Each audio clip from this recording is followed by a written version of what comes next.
Hello. How are we doing? Everyone's still getting into the game. We're still waiting on VBA, and I think a couple of others.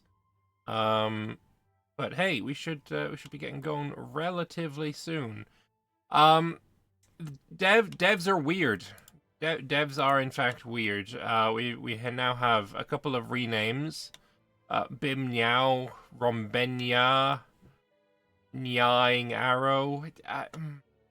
Arian on Nya. I don't understand the Nya thing. It's yep, it's a thing. And a bunch of them have changed their names to Nya. So there's a Nyadimraj player. Um, they change it in this. I wonder. What's Nyadimraj's flag? It's a blue thing. Maybe. Actually, I didn't do that. Not in yet. Okay. But yeah, I don't know. It's very. It's yeah. Lord Everyone should Niabaden. get a free CB on them to restore the original name. Yes, everyone definitely should get that free CP. I agree. Though I believe it's got something to do with the Infernal Host, so maybe that actually will be the case. We have yet to see. But yeah, there is some stuff that I missed. Of course, there was a bit of an issue for me in the previous session, so I missed about half an hour, and there was a player war going on at the time. So when we get in, I'll have to do a oh boy, that's a lot of spam. I'll have to do a bit of I'll have to do a bit of a look around to see what we can find out. Oh, don't you just love spam bottery?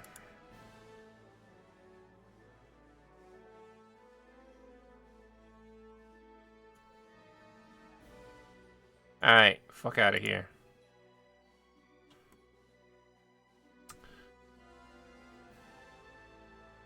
But yeah, I don't know what the situation is with the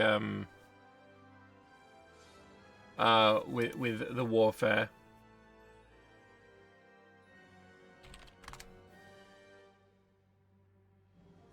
So we'll get in, we'll have a look. We will see what's going on. We will, you know, enjoy the bloodshed, because I've heard that this is not the only war that's going on. I've heard that there is a war in Sarhal somewhere. I think Telexame is a part of it. So we'll have a look for that. Oh, it's your birthday! Happy birthday, Liam! I hope you have a wonderful day, and crazy that you've chosen my stream to hang out in for your birthday. But you know what? Welcome. I hope you're having a good day. On the front of name changes and such that aren't a wee bit cringe, we have the Golden Dragon Empire and the Golden Dragon Trade Association. Of course, the Trade Association was done last session, but I think Golden Dragon Empire is changed, or maybe it's a formable. I don't know. Like I said, I missed a few. Missed about half an hour. But they also have new flags, which I'll show you when we get into the game, that I really love. I think they look awesome. Made by Taters, I presume. And yeah, big fan of what they look like.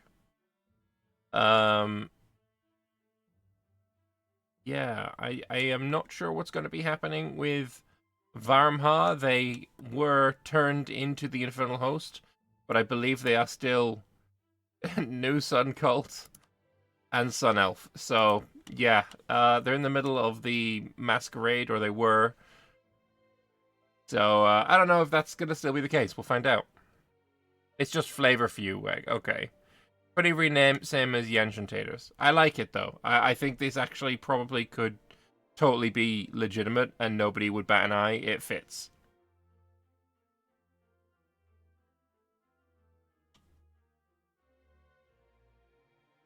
But yeah. Everyone seems to be getting in. I'm not sure how many players we are left to wait on. But hopefully we'll get in there soon enough. Oh, I missed this one. This is my least favorite. This is funnily enough my least favorite of the renames. No, not a fan. Not a fan of that.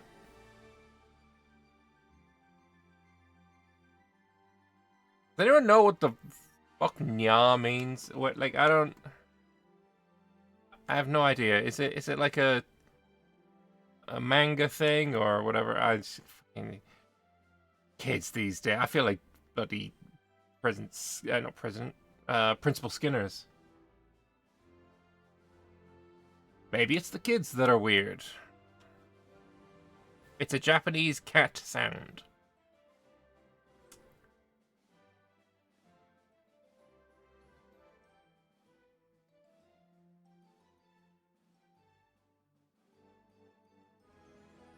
Okay. I'll take your word for it. I can't really connect the two on that front, but yeah, whatever. Sure. Totally be that.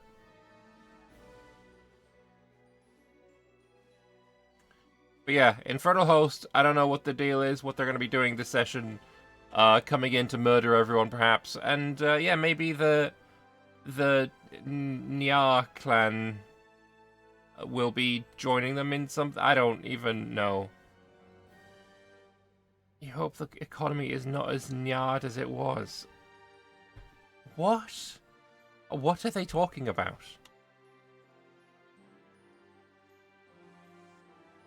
There is, yeah, a lot of very strange things going on.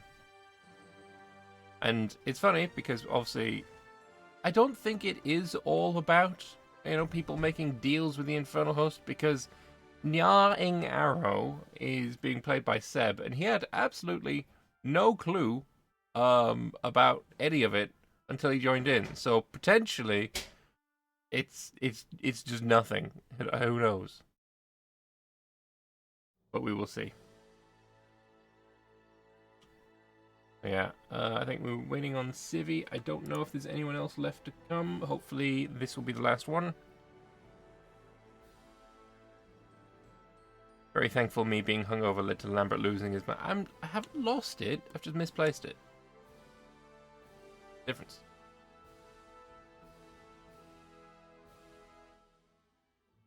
Yeah, hopefully today we will see more blood. We will have a few interesting interviews with various developers, talking about all of the stuff that they have been working on. And more blood again. Yeah, we enjoy that. Maybe this Infernal Host is going to be something rather exciting for people to team up against or with. Really need to talk to RiverDoge about all the things he has planned. Would be a pretty good idea.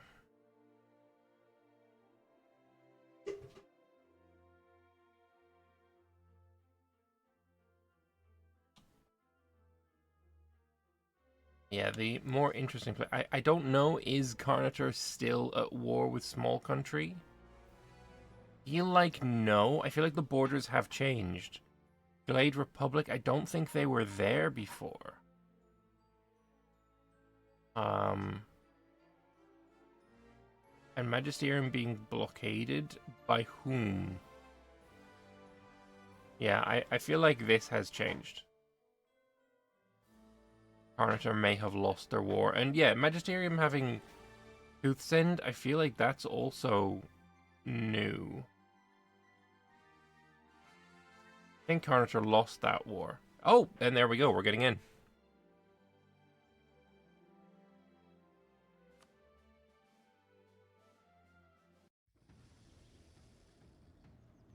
So, fingers crossed we all get in without issue. If you want to see blood, check out Hammerhome versus every possible disaster. Oh boy.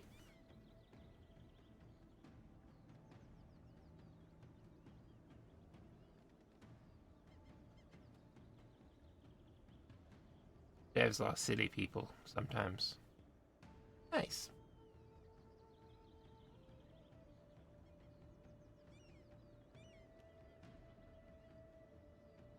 They're all writing in the meme box. Stop. All players have arrived. Yes, there we go. Okay, do we have blue flames to look at? No. Okay, let's go and have a look at, first of all, Hammerhome. Chrono taking back over his country from Kakapo, who subbed it last week, and we have internal conflicts, which should not be too difficult to get rid of. It's almost done. We have a bit of debt, not that much. Some manpower there. Income is low, but it's dealable. It's not too bad. He got +4 stab between sessions. Oh, that's lucky for him. Carnator did lose a couple of provinces. I feel like they used to own Glade Republic. Did they? Is this been created? Annexed by Glade Republic in 1506, yeah. It was annexed by Small Country. Okay, so I feel like that is what happened. Small Country annexed this land and then released a vassal from it. So that's fine. And yeah, Magisterium taking Tooth's End as well. They haven't even started to core it for whatever reason. They have the admin for it. Oh, they have started to core it. I just couldn't see that. Okay, never mind. I was wrong. I believe there was also a war that was going on here in Telex May. They took a bit of land from... There was a vassal here. Ayarashar, I believe it was. And... yeah, I think it was Ayarashar. So they took a couple of provinces. They have reached the coast for Yet Messira. So that's good there. Oh, and there is, in fact, an player war. Okay, let's go and have a checkout of this. So, Adshaw is attacker against Bjarnrik, and Riveria, being Bjarnrik's ally, has come in to help. Derain is a junior partner of Riveria. Is this a smart war? 90,000 soldiers for Adshaw, 40,000 for Bjarnrik, 14,000 for Riveria. Okay, was Riveria really hurt by this war? It seems like that may have been the case. So this is, in fact, a real player war. And Professional Street Mugger is professionally street mugging Bjarnrik. Absolutely disgusting. Beautiful death. Love it.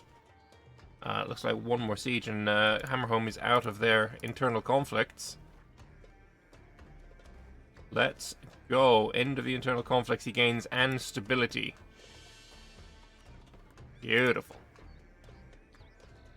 Yeah, Bjarnrik is going to be basically holding on to whatever mountain fort he has built. Oh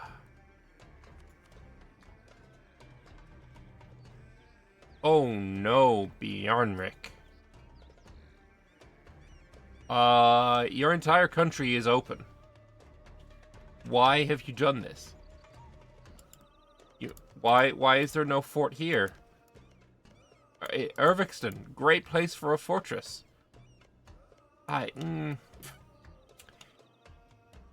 This is what is known in the industry as a mistake.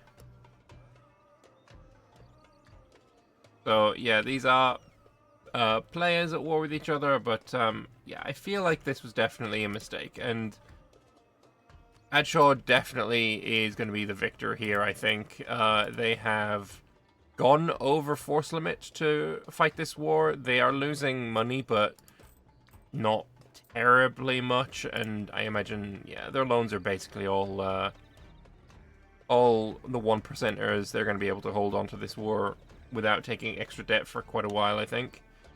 Riveria could probably do with blockading a bit more than they are. How much are Riveria helping? Not a whole lot. Not a whole lot is the answer to that question. What mission have they got available?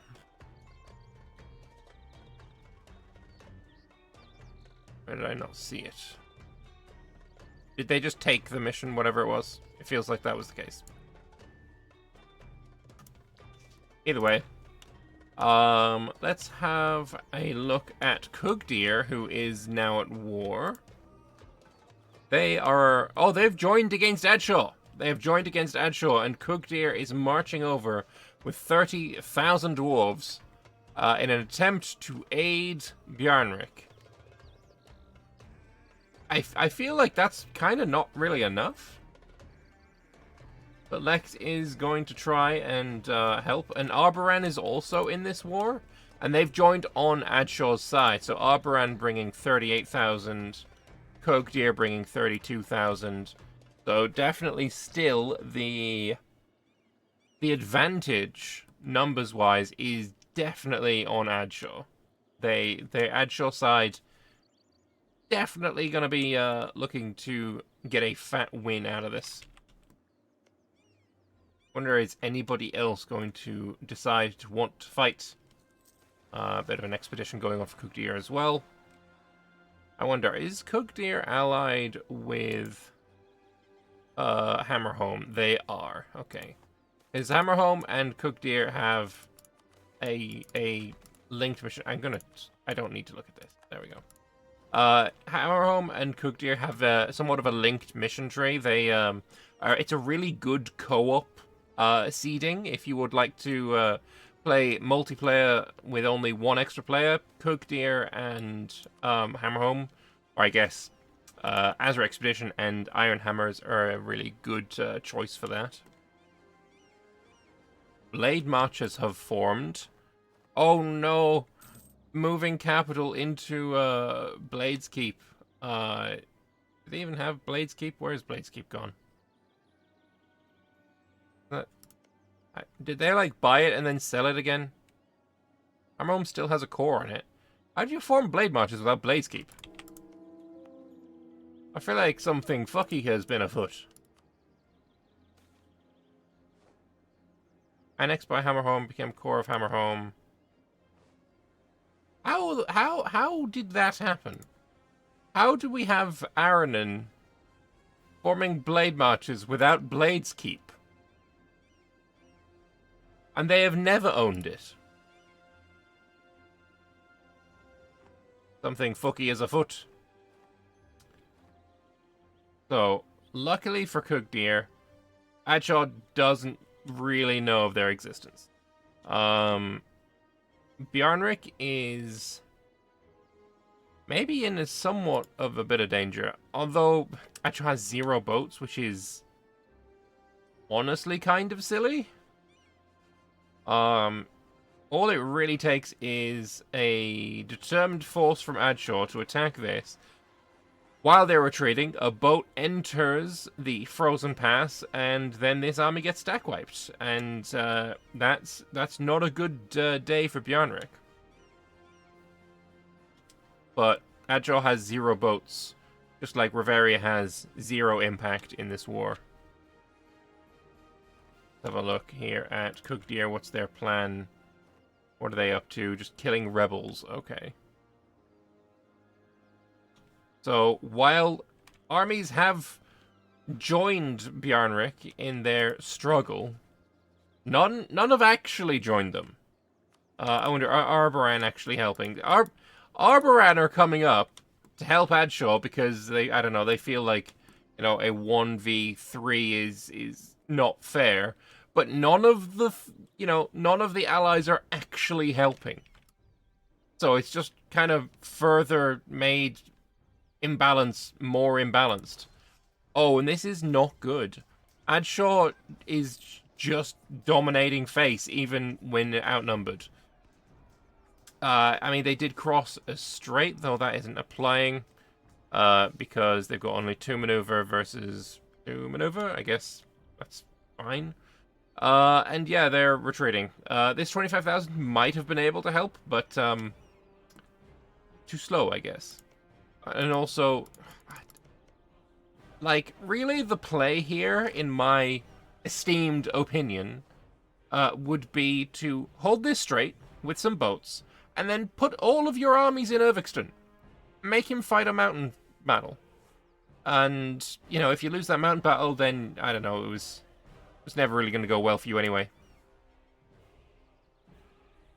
You don't think you need Bladeskeep to form them, just a number of provinces in South Escan? Is that really true? I thought you required Bladeskeep. Well, I guess I can't even check now. Because they already exist.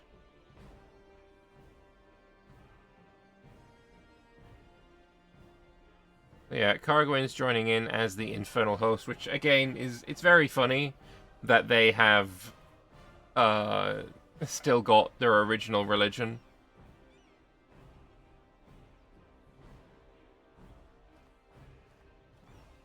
Nice. Make me invisible. Oh yeah, also, as I was saying about Golden Dragon Trade Association having a new flag. Very cute, very pog.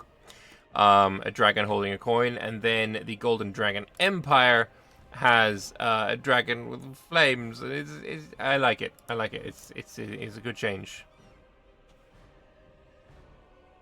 Yeah, let's go back over to Adshaw, who honestly, it's just a W. It's straight up just a W. Like, the army should have stood in Irvixton while a fort was building. That's basically what I'm. But it's too late. It's too late. The next fort they have is in Kunagrahaven, and oh wait, no, that's not a fort. That's just a capital. Algra and Murderhole. If you get pushed back to Murderhole, you may as well just uncon. It's like Riveria not helping. Not that they could do anything. Kogdir coming in again. Let's go. I mean, if they take Vorenborg, then this army is trapped up here. But is it a case that this army is trapped up here, or are these guys trapped up here with it? You know, it's not exactly. This army isn't intimidating when it was beaten by an inferior numbered force. But I don't know. We'll see what Kugdir is able to accomplish. The defensiveness of this province is kind of crazy. So assaulting is kind of out of the question, or it's close to out of the question. And let's actually switch over to Kugdir's POV. Because we're going to watch them get murdered real soon. Yeah. Run away! Yeah. I feel real bad, because I would like to spectate the war, right? I want to see blood, I want to see fighting. But this is so unbelievably one-sided that it's like, what's really the point? You know? There is no fight here. There is just a stomp. Pub stomp.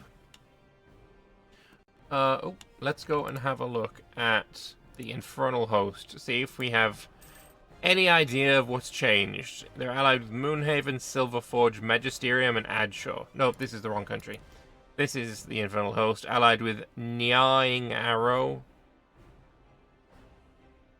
Okay, and Bim Niao.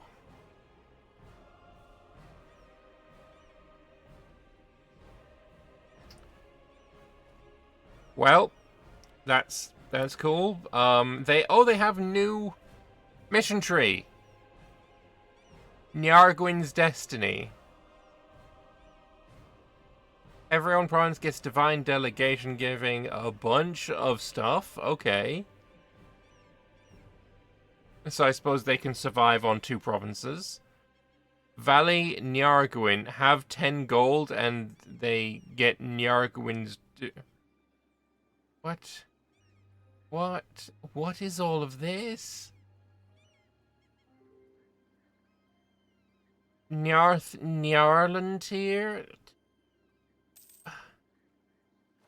Ah, no. They have the Infernal Court. Oh, they do! They are now the correct religion. Wow, okay. Orskar Cosmos of the religions and Torrents of True Faith, and we've got taxes. I don't know what the other aspects that they can choose are, but, you know, they have none to choose right now, so it is what it is. They can they can still get the flying carpets, so that's cool. Global investigation process, because they still apparently, despite being Infernal Court now, are in the Samartel Masquerade disaster. Cool, good, good. Dark Descendants Awaken, reveal map decision. I mean, he has clicked it, he has revealed the map. Yeah, okay then. They have gov reforms. Oh, that's a good idea to check.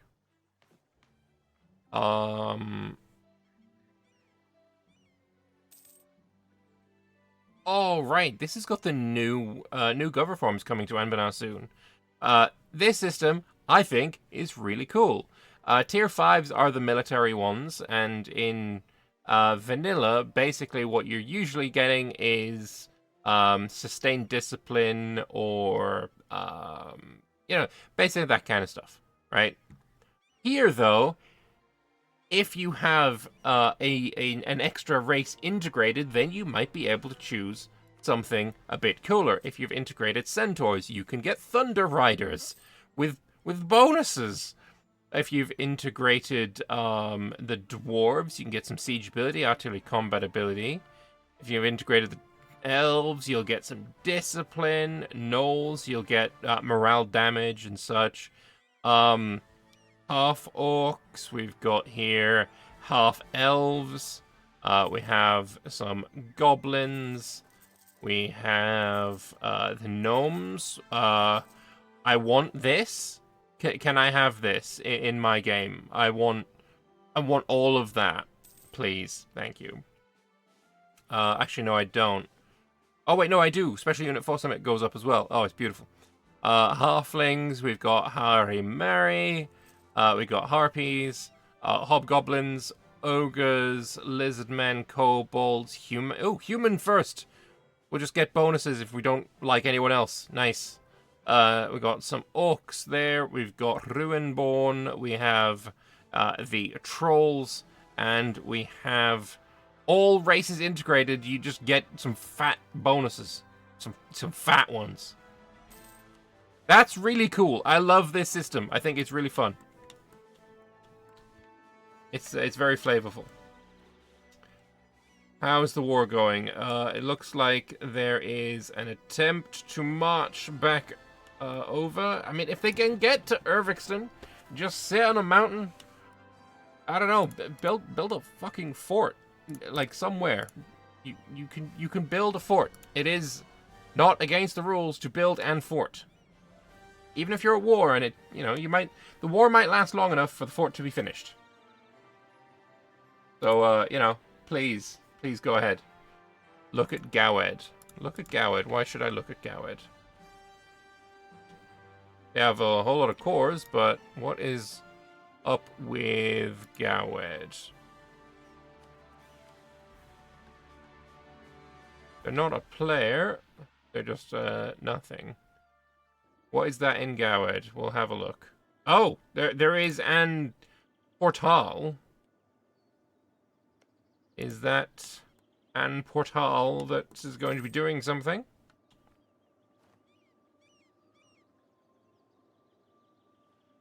I have been told by Cargwin to look at Gowed, so I guess we'll just keep an eye over here.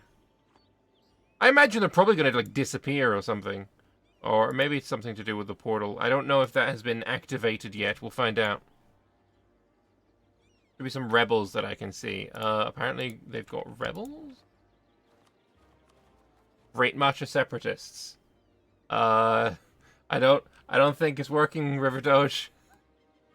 I don't think it's entirely going to plan. I've seen the Kingdom Come Deliverance 2 trailer, yes, and it looks fantastic. Oh, there's some Gawadi rebels somewhere in the super region. I see some Verteska rebels. There's tax collectors somewhere in the region. Tax collectors. Yeah, the portal spit out tax collectors. I can't see them, right? Because I don't have fog. I have fog on. So I only see 2 groups of rebels in the entire area. It's Gawed particularists. People already killed them. Oh, in the south, I see them. They're down there in like Silverforge. Oh, in Silverforge. They have the Infernal Host flag. That's why they're hard to tell. Well, that's not really the Gawedi super region. Oh, there's also some in Magisterium. Yeah. People didn't pay their taxes apparently. Kind of typical of the Empire, to be honest. Yeah. Wait, Silverforge is a vampire? Wait, what? No, they're not. You just said typical of vampires. No, Like- it's a typical of Kenorians. Oh, I thought you said vampire. Empire, sorry, typical of the Empire. Oh, the Empire? Yeah, no. The Empire are evil. You'll see. You're gonna see a lot more tax collectors as the game goes on. There's also tax collectors in Glade Republic as well. Yes. They're. Oh, and also in Galean. They're kind of just everywhere. Yeah, and they're gonna keep spawning. I hope I did. I have a failsafe in case I messed up weights for things, and there's just 2 they're flooding the world, but it should be okay. The initial wave has a lot of tax collectors, but then it slows down a lot. I feel like everyone should be able they're to fighting deal them. with this amount of troops. Yeah, that's what I'm not hoping a whole too. lot. They have pretty good morale though. They have like Less 30%. than 30%. Well, they've got less than Silverforge. Do they? That's weird because they spawned from Silverforge, so they should But have their morale plus some. Silverforge has done their golden era, and the AI wasn't Oh, getting that's that. true. Magisterium had to hire mercenaries to deal with it. That's crazy.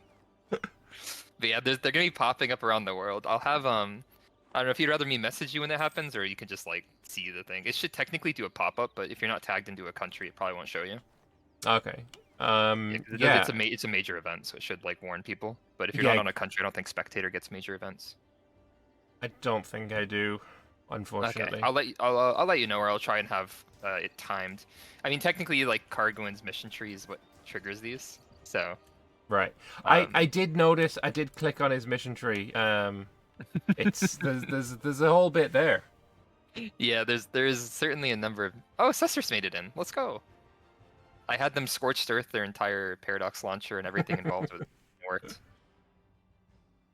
Hey, as long as it works. What tag is he playing again? I forgot. Abdel Tungir. He wasn't able to join last session because of having the issues with the launcher and internet. So I think Right. maybe it was just launcher. It's got good that he's in. He is like tentatively teammated now with the Thieving Arrow player because both of them lost their teammate. So Fair. they both got divorced and now they're widows. Now they're together. But I'll just like say something in chat or message you when more portals open, but they'll be opening more rapidly. I'm on the fence about doing like the more scuffed thing because I didn't test it quite enough to be happy about it. But Hey, this we'll could be see a what- testing arena. That's fine. I mean, that's pretty much every session, right? Every session's been the testing. Yeah. So I'm glad nothing's completely broken so far. All right, I'll let you get back to it. By the way, actually, I'll message you. Okay. I'll Sure. pop up. All right. Tunger coming in. I don't think they're going to be joining any of the ongoing bloodshed up in Adshaw. But it looks like we have Anbennar. I don't know about this one. I feel like the quality difference is insane. It really is insane. 20% ICA, there's 4.7 morale, there's 105 discipline. It doesn't seem like that much. It really doesn't seem like that much. 3.9, so there is almost 1 point of morale difference. Discipline of 5% difference. What else is there really going on? Tech 9 versus Tech 9. Do we have anything in the way of like shock damage received? Because that won't show on that page. We have. Where are the balls? Is it? What's the modifier called? Because it can't be shock damage received. Oh, it was in somewhere. What is it called? I've forgotten.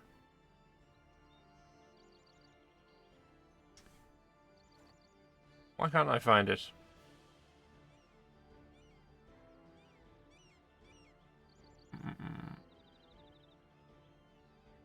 No, fire damage is just fire damage. It should just be there as well, right? I don't know why I can't find these modifiers. Unless they have absolutely zero in the way of extra shock damage. That's why it wouldn't be there. What about Adshaw, though? Do they have any? Maybe it's just not showing if they don't have any, which... Okay, extra 0.1 shock damage for Adshaw. I do not know why Adshaw is slapping so hard, then. I really don't. Offensive ideas, occult ideas versus no ideas whatsoever. So, extra bit of offensiveness would help a bit, but not really. There's nothing here in the way of just like being outright better at warfare. It just doesn't exist. Like Bjarnik even has morale in their national ideas, whereas that just doesn't exist. Like Adshaw has ICA, but that's it. Why is Bjarnik getting slapped around this hard? It doesn't make sense to me. Unit pips, I would imagine there wouldn't be such a huge difference. Svartidesk Huskals, and I've got a mod that does pip numbers, so we have 6 pips for the Bjarnik, and we have... They're exactly the same units. Exactly the same units. I don't know why Bjarnik is getting slapped. A 6 shock? What's your best? What is your best? Ooh. Oh. Ooh. Yeah, there's a 5 shock difference. I found it. I found the issue. You're getting slapped around by a 5 shock difference. That's rough. But hey, maybe global seller increase will help. No, it won't. Wait, Garuda Got is the name of the colony? That's fun.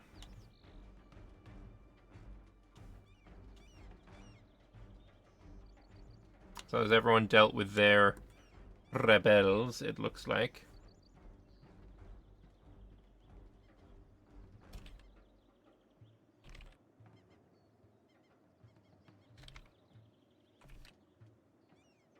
What was the other one?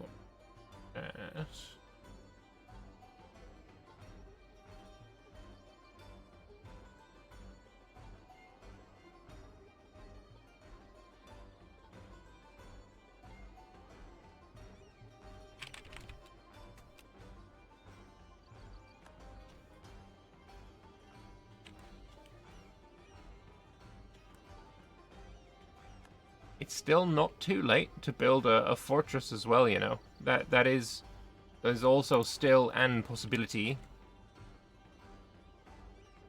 So maybe they'll get around to that eventually at some point, potentially. We shall see. Oh, there's some more tax collectors down here for Blade Marches. Blade Marches is a country that I would like to like, but I'm not a big fan of the flag. Like, white on white it just doesn't do anything for me. I'm not a fan of the flag. But their ideas, they slap, right? Morale, ICA, discipline, some shock damage, military, monarch military skill, army tradition. Hey, they're very diplomatic, though. Some legitimacy, absolutism, cav combat ability, national manpower modifier. So, like, all but one of their ideas are all entirely militarily focused. Which is, you know, it slaps. It really does. Like, they spawned from it, but they've got less, 1.2 morale over the rebels because of all the bonuses they have. So, yeah, wiped.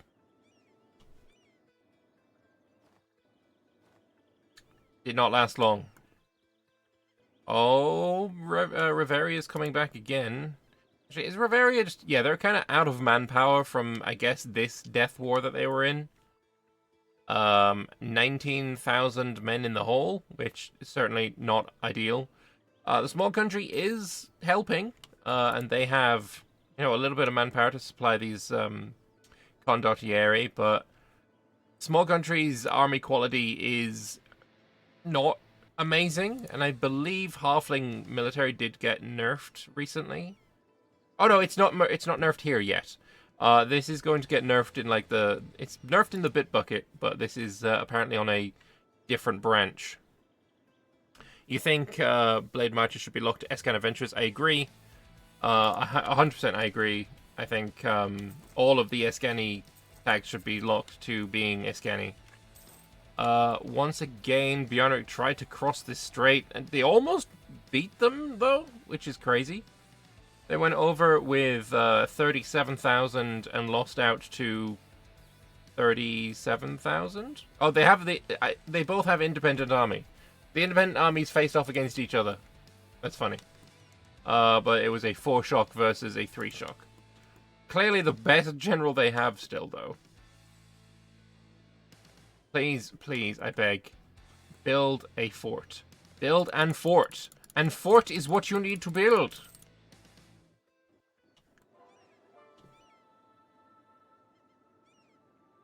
And Lev disagrees. I mean, but why? I feel like that's a good idea. Escan for the Escanis.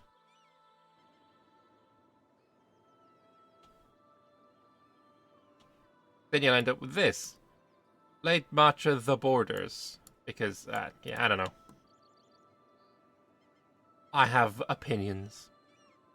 Exclusivity is good. Seeing everyone becoming Blade Marches kind of makes it a joke. I don't know about calling it a joke. I just, I have preferences, and my preference would be to, lock it to adventures. But, yeah, I don't know. That's just me. Oh, and Adshaw also beat this. Like, Adshaw doing really well. They have taken a few more loans, and they're losing a little bit more money than they were before. But they can take 52 loans. They've taken 9 so far. What I will say, Big Dickens, that it is a joke if people form Blade Marches and then Sirenvar. That is a bit of a joke. I don't like seeing that one. And then their ally forms Blade Marches after they form Sirenvar. It's, yeah, seen that. You gotta run with Darkscale Kobolds going to Escan, eventually forming Blade Marches with them. Kind of a joke. It's sad that Cookdeer is kind of incapable of helping. Maybe if they marched, like, up this way, they might be able to do something. Because, like, Adshaw can't see this land. But they can see here. And he's also used war magic so that he can see everything within Bjarnrik's country. And they're trying again. Oh, come on. Like, great to have a try, but it didn't work. It hasn't worked. Try something else, maybe. But maybe Cookdeer could, march through and join the fight that way. Get some maps from Bjarnrik, which would give Bjarnrik a little bit of prestige. Because that's another reason that he's got less morale than Adshaw. But yeah, at the moment, numbers-wise, he should be losing, but he just isn't, because this number is full of quality troops, and this number is not. Oh, is there a battle going on somewhere? There is. Bjarnrik once again trying his luck. This time getting a straight crossing penalty. Good luck. It's just wasting the 96,000 manpower that this this mercenary have.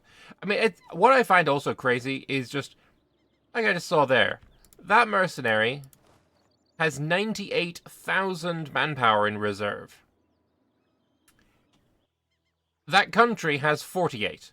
This mercenary, singular, has more manpower for it than the entire country that it's fighting for. And it's the same here. 96,000, 50,000 maximum. It's insane. And even the smaller mercenary companies are like that as well. Local adventurers, like 20,000 manpower. Obviously, it's not more than this, but it's like... It's a huge amount. 55,000 manpower for this army. Crazy numbers. Crazy, crazy numbers. The famous Ibavata blade matches to Sirenva makes you sick. Yeah, that's the cringiest one. You have the rare, correct and true opinion that Adenica should have missions to expand into the Forbidden Plains and Garudia.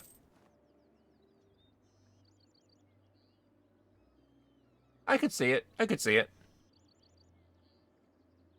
I got about to get a 20% production efficiency modifier from all the bodies fertilizing the ground. I'd love to see that. That'd be fun.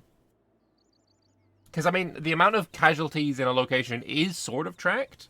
If you look at, for example, what's it called? Skanderbeg, you can see how many people have died in each location. So that number can be determined, and I guess you could just have, however that number is determined, also apply in-game to be, you know, if you have this many bodies, you'll have a ticking down modifier on production efficiency. I don't know. Is blood even a good fertilizer? I don't even know if that's true.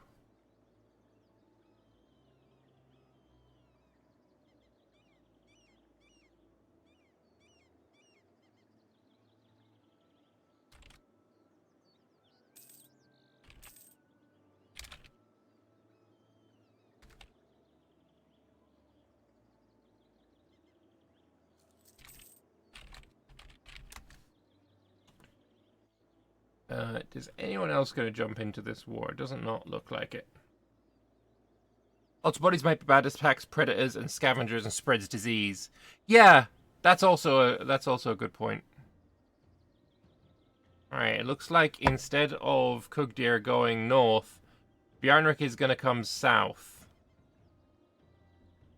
I mean, that means Bjarnrik is going to need to grab maps from people and get some access from Hammerholm, which I assume they're giving him military access to Kugdir already. Wait, you just stood there. Why? I do not understand the tactics of these players. Still not even out of manpower. Bjarnrik needs better generals as well. Their best is the 3. Surely by losing so many battles, they should have had this climb a bit higher. You just got a million Wexenods to die in your Damestier province. Economy is booming. I imagine of all of the trade goods, Damestier would definitely be the one that would be improved by having blood there.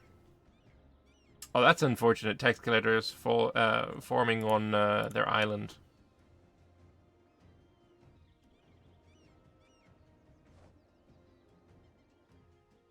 Haters has paused. I imagine we're getting a hot join.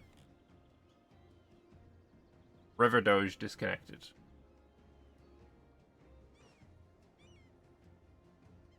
What is going on, I wonder?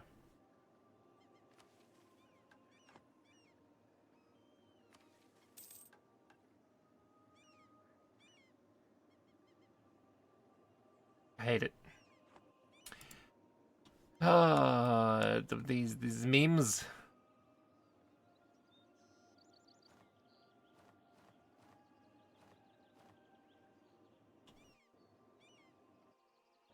Oh, the invasion in the south has begun. Could he maybe get to West Gullpeak, deoccupy it, and allow the castle to finish? I mean, maybe he should have instantly marched all the way up there, because now he's in a forest and Adshaw is stood in a mountain. I mean, there was opportunity here, and I do believe you took them by surprise. Oh, you're assaulting it now? Oh, it's close. It's close. It's close. Oh, 1 day. 1 day. He was 1 day away. He still would have lost the ensuing battle, though, in fairness. And I swear, if you attack into this mountain, I'm going to be very cross.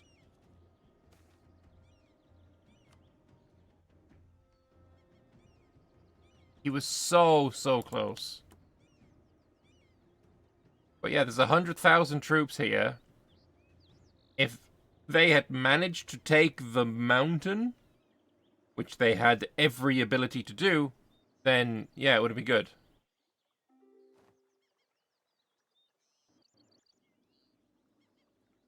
Beelzebub has infernal followers now. Why? How do you have infernal followers? Is that an thing? You still Raging Court, Castellos. Wait, Castellos still isn't dead? Oh, it's only 1511. Okay.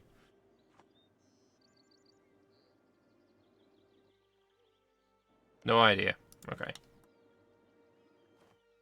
But yeah, I mean, at this point, like, what's your plan here? You allow them to take this, so what, are you just gonna walk around them? And in that case, what's the difference of being in the north? You still have Voronbor to take. All the Nya countries are teaming up together. Does seem that way.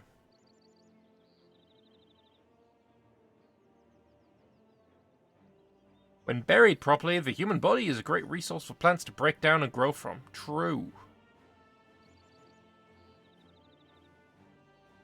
They're Infernal Court? No, they weren't. Silverforge wasn't. Bjornrik's plan is the same plan as the last 57 times. Bash their head into the Edshore wall and then get men killed. Yeah, it does seem legitimate. Oh, VBA. Oh no.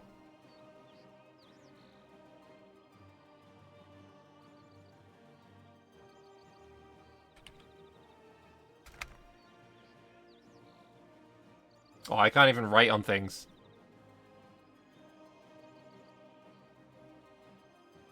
Observer has no ability to interact, unfortunately.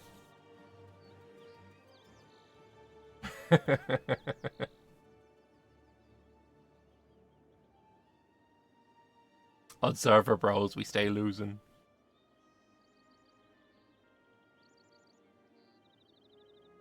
Trying to connect from Australia is a bit of an oof, for sure. And he can't start. Oh no. Oh no.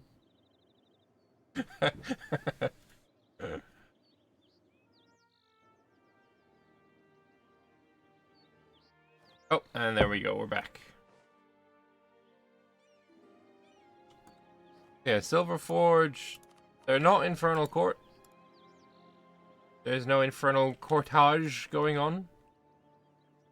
Yeah, no, they're just marching around.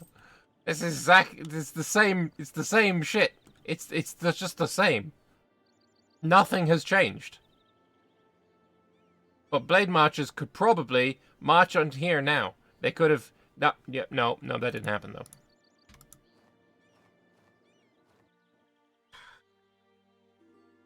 Like, what? What's the fucking difference? Nothing has changed. Still no fort being built. Is this army eventually going to get over? Probably not.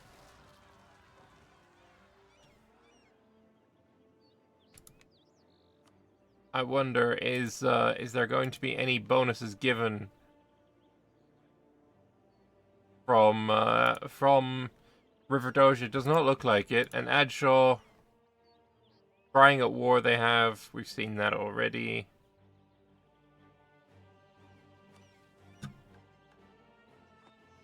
Oh, they're having a fight. Blade Marchers decided, oh no, stop, please stop killing your men. Please stop. You're attacking into a mountain. My guys. Magisma. Stop. What an absolute disgusting waste. Remember how there was like 130,000? They lost like 50,000 in that battle. Crazy. Actually crazy. So it was a diversion. Yeah. Very, very diverse. Oh no. Come on.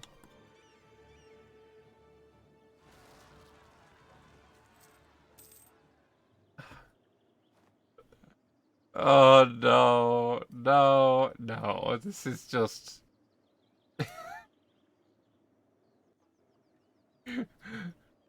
Why?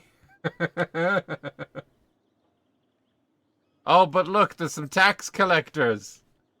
Adshaw's not been paying his bloody taxes.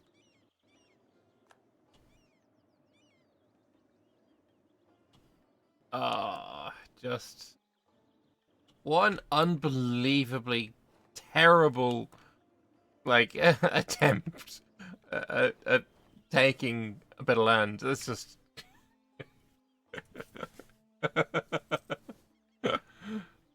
Oh my gosh. Oh, and Merlino, I believe, is on Vergulon. Yeah. Apparently funded this. Yeah. That seems like a bit of a waste of money. Yo, I like that. State Artificery bonus. Ooh. I wonder, is this Occult Ideas going to be in vanilla?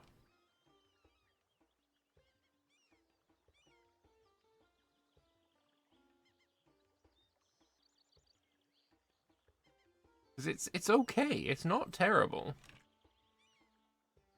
What's its policies? Let's have a look. I mean, they're fine with Inno Ideas. They get Special Unit Force Limit. I like that. With Offensive Ideas, that's not bad either. The Force Limit and Regiment Costs. Manpower Recovery with Quality. Gov Cap with Eco, it's not bad. Regain Manpower when disbanding with Quantity. That's really nice. It's not terrible. It is not terrible. Occult Ideas have boosted the Adshot player into triple-digit IQ range, which is why he's always winning in iGod.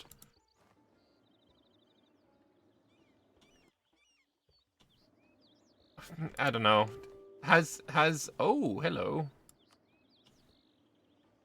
Voronyayin, Voronborg, Mammothol, Gulton, East and West Gullpeak, and Siegervik. So if we have a look, I mean, that's not a stab hit. So if we have a look, East and West Gullpeak, swap over to Adshaw. East and West Gullpeak, Voronyayin and Voronborg. Where's Voronyayin? Oh. Well, he accepted.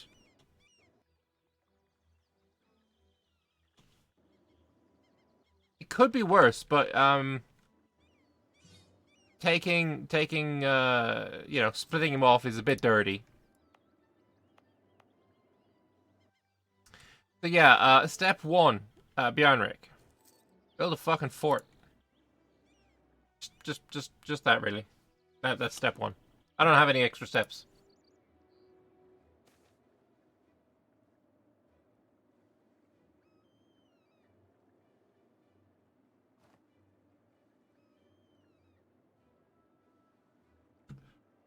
Remnants of the Grey Tide. That's nothing interesting there. Alright, so, player war over. Certainly was a fight, and I don't know, I feel like it would have been nice to be able to see the peace deal at the end.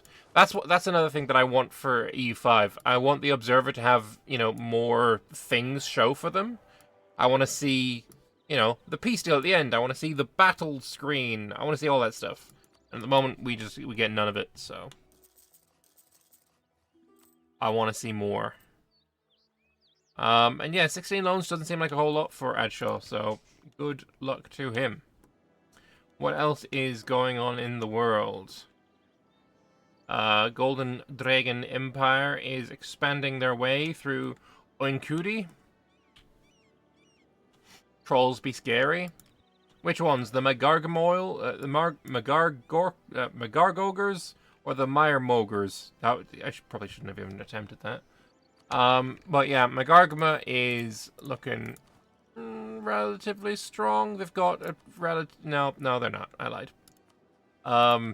Magargama, 25,000 troops, 40,000 for Ice Scale, and they are enemies, or at least they were the last time I saw. There was a big fight between the two. So we'll see if that kicks off again. Ice Scale has full vision on Magargama, but the opposite does not hold true. It is still a player, yes, and Ender's Ditto is on Zabuton. Oh, fuck me.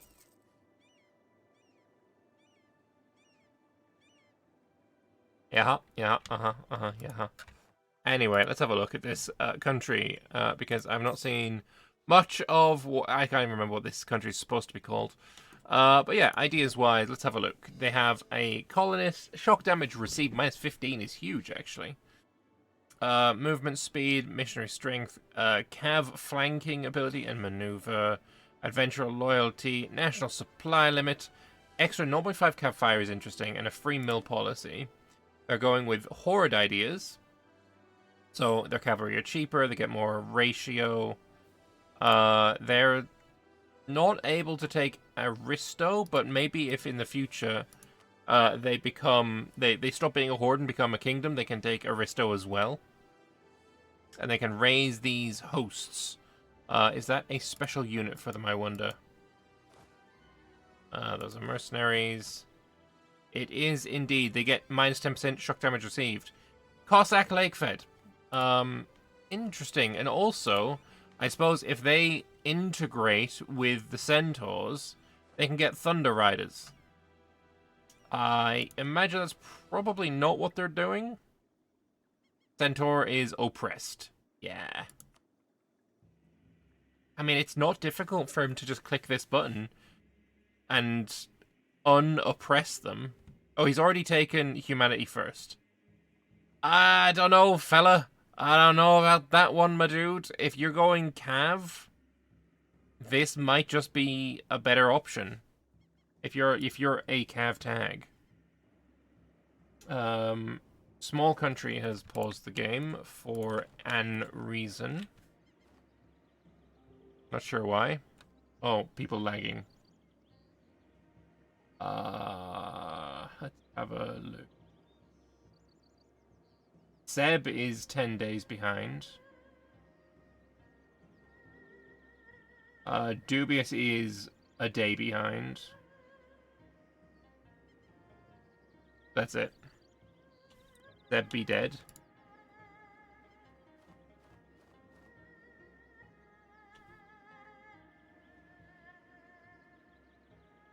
Maybe that is the case.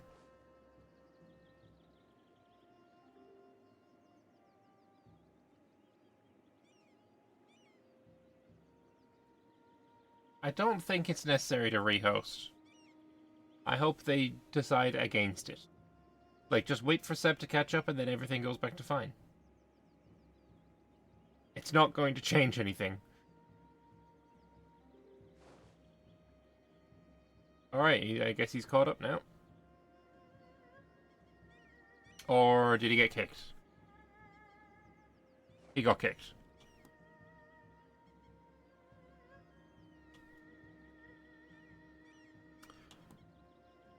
Server can't take the level of nyification. Fucking hell. Me neither. Me neither. Apparently there's a bit more lag than just Seb, apparently. How sad.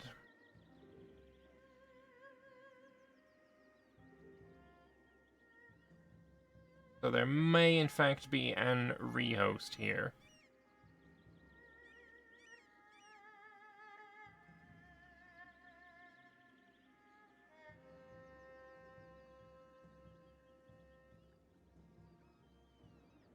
But we'll see what comes of that.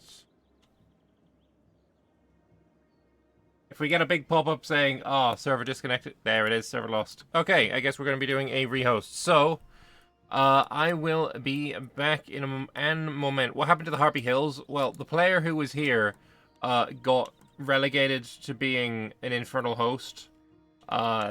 So this land is, I guess, up for grabs for whoever has a colonist nearby. Which apparently is nobody. Even though it's, like, really good developed land, it would be a wise idea for... I mean, I suppose the fact is all of this is AI around it, so nobody can get there. Or nobody is intelligent enough to. Oh, it's uncolonizable as well. Okay, fair enough. Never mind. Yeah, that's unfortunate. Maybe Carguin's nation will be reinstated here for some big calamitous death war at the end. Who knows? But anyway, we will be back in an moment while we do an rehost. So we'll get everyone in, and apparently there is going to be an player war that we will be able to spectate and probably judge quite heavily as well. But yeah, first of all, we're going to go and have a look at this Infernal Court business. He's also gone with Forsara, the Countess of Greed. I'm going to look around and see if I can figure out if there's anyone who has not chosen Forsara, because I have not seen Infernal Court before. And there might be new things. There is a Kazariel. That is a hefty payoff. 15 dev cost for 15 morale of armies. How often could you change this? Because if you can't change it unless there is, like, a death, this might be okay if you are a republic, but my brother in Christ, you're an elf.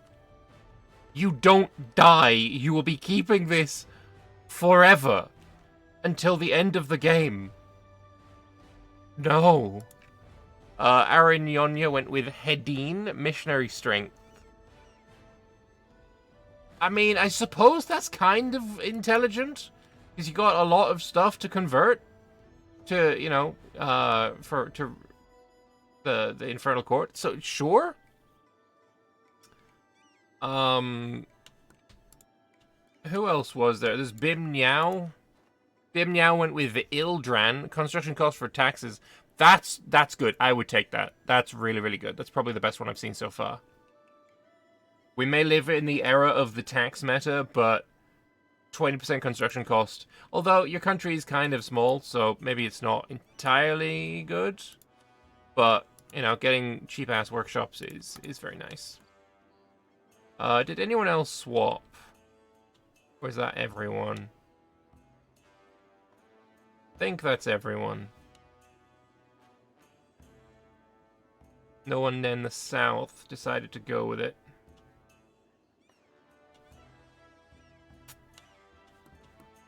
Yeah, I don't see any others. So yeah, we're going to be waiting on these blue flames. Because we will apparently be seeing them reasonably soon. Imminently is what I was told. So we will look for those. And I've heard that it's going to be something in South Sahel as well. Let's have a look. Rombenia has a pretty decent general, 6-4, and is marching. Wanzia and a Rawukalin have entered into Telexame. Are they going to go to war with Neni, I wonder? I hope this is not the player war, because it would just be a stomp, and who needs that, really? Rombenia's also allied with... What damn. Is Rombenia going to go to war with anyone? They're allied to all their neighbors. Kartget is fighting down there. What is the war going to be, I wonder?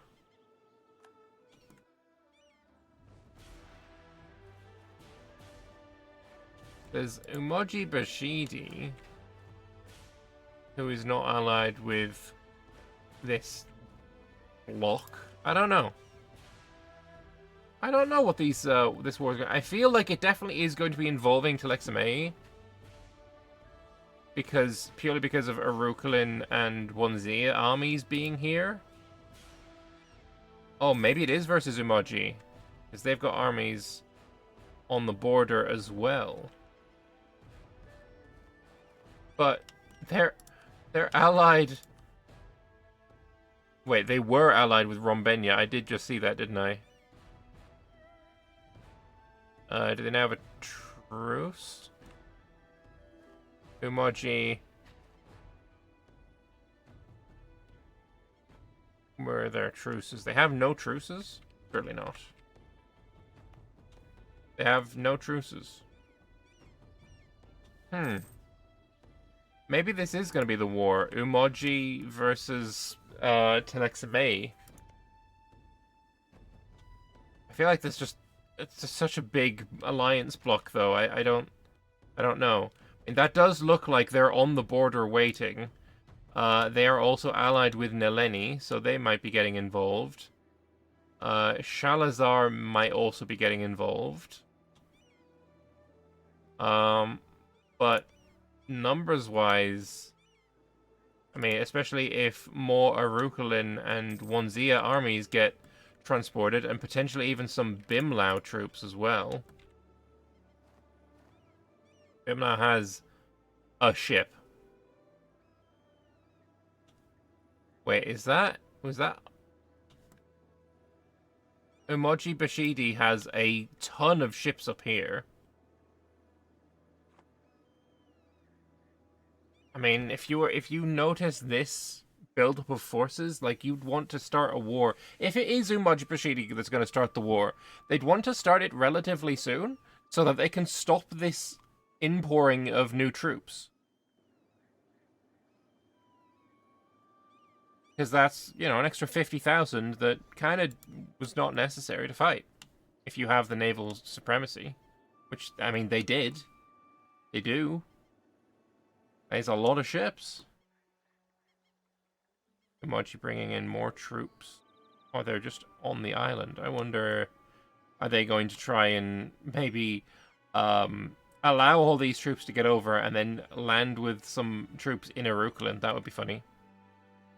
Time for Gulen to march all the way down there and leave Mercs retreat one tile and die again? Quite potentially. They're only allied with Neni, so if Neni was the one to declare the war, they can only call in Umoji. If Umoji declares the war, they can call in Shalazar, Neni, and Favanosi. Wait, Favanosi. Molino said he's not joining the war this time. Fair enough. Raya is not going to be in it. Telexame could declare the war. I feel like Telexame is probably going to be the one declaring the war, because they're the one with the fat alliance block. But if they attack Neni, then Shalazar, Favanosi are not getting involved. If they attack Deathbringing Cobra, that would call in a bunch, and it would probably be way more balanced and a lot more fun for us to watch. Raya's troops doing over here. Raya's are moving around.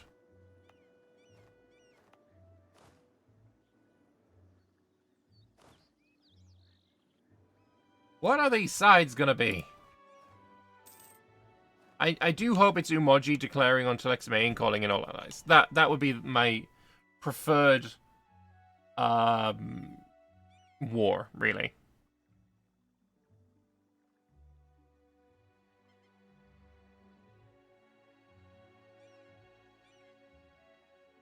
But I guess we just wait until the declaration is approved and signed and sent.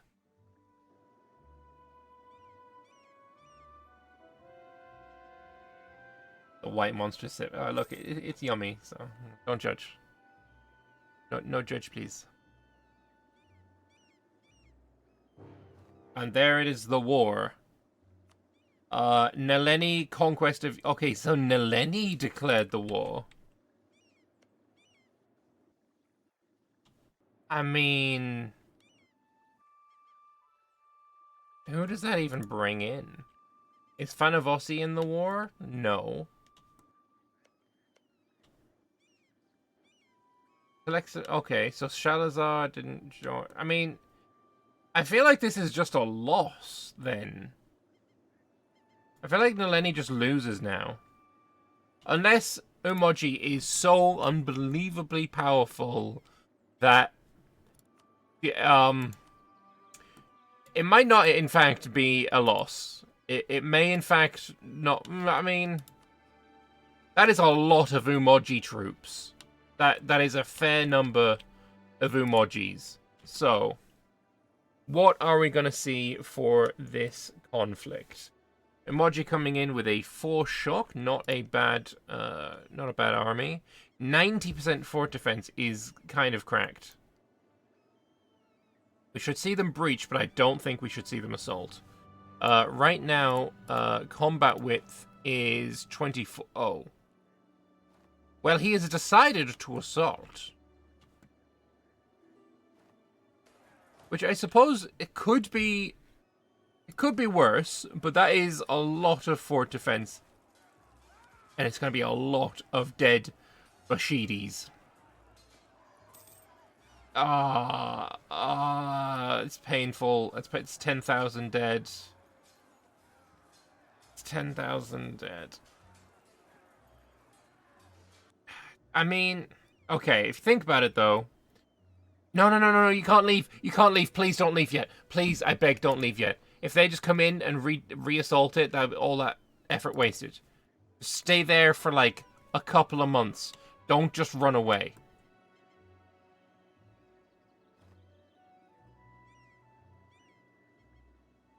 So, more troops landing for Umoji. This fort immediately fell though. Straight up immediately.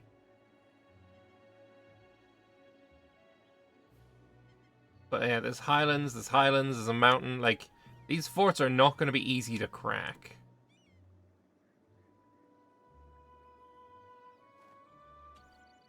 And what are we seeing? We've got a blockade going. Good. That is kind of necessary. Oh, Karshir has joined the war as well. Karshir has joined the war as well. Wait, who is Karshir? Where are they? I saw Karshir. I thought that was a player. Is it not a player? It is a player. Yes, okay, so it is 3 players there. So they've brought some ships around. That's nice. 5% attrition on the fort with around 80% of fort defense. Maybe you end up losing less manpower overall if you do the assault. Yeah. Also, if they get an army involved and attack you while you're sieging, you're probably going to take 10,000 extra casualties by the -1. So I think assaults are difficult to like quantify the effectiveness or the whether you should do it or not it's hard to determine. Very situational. But I do feel sidewise, let's have a click on Neni and have a look. There's 260,000 versus approximately 220,000. So numbers-wise, it is relatively even-ish. Ish. I will say one of the big things is going to be the fact that there's a full cannon stack here for Umoji Bashidi, and the entirety of the enemy nation does not have a full cannon stack between them. That's going to be telling. Cannons are not, like, the absolute best thing ever, and also you should definitely, wait. Holy! Large bronze cast mortar. Upgrade your goddamn cannons! I feel... Oh, wait, no, they did. My bad. No, that was my bad. Yeah, they've got the right ones. I just read that wrong. I do think going large bronze cast mortar is better than Hoofness, but they're really not all that impressive yet. Really, they start getting better around the small iron cast. But they're not going to be doing too much in the way of changing the result. But there is an army coming in. Please wait until you got some reinforcements on this army. You know, having a full front line of war of troops would be nice. This army might want to move into Epotna Pass. Wait, are they just like scaring them off? They didn't actually do anything. The 4-6 is scary, I will say, and also Wanzia is just a scary nation in general, with just the amount of military bonuses they get.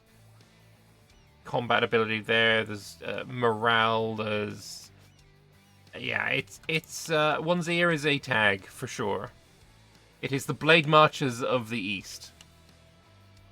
But Oroklin has about 25,000 still stuck in Oroklin. Bimlau has they're currently murdering Tugjal, which is a march, so it's not the worst thing, and like it's not like they're going to be able to piece it out. But that's going to be another 30,000 not getting involved. So really the sides are 30, 40,000, 160 potentially, 160-ish. I definitely can see more than 160 here. So if the sides are equal quality, then Neni has this. They just need to decide where they want to attack, and I think probably the best place for them to attack is here in Indeg Maghreb, because it is a dryland. You don't really want to be attacking into highlands when you can avoid it. And if they come in from Rishoadep, then there's no river crossing either. Assaulting an Anbennar is dangerous, though. If an enemy ruler has abjuration magic and places a thick ward in the fort after you've hit the assault, then it would be hilariously bad. True facts. That would be pretty painful.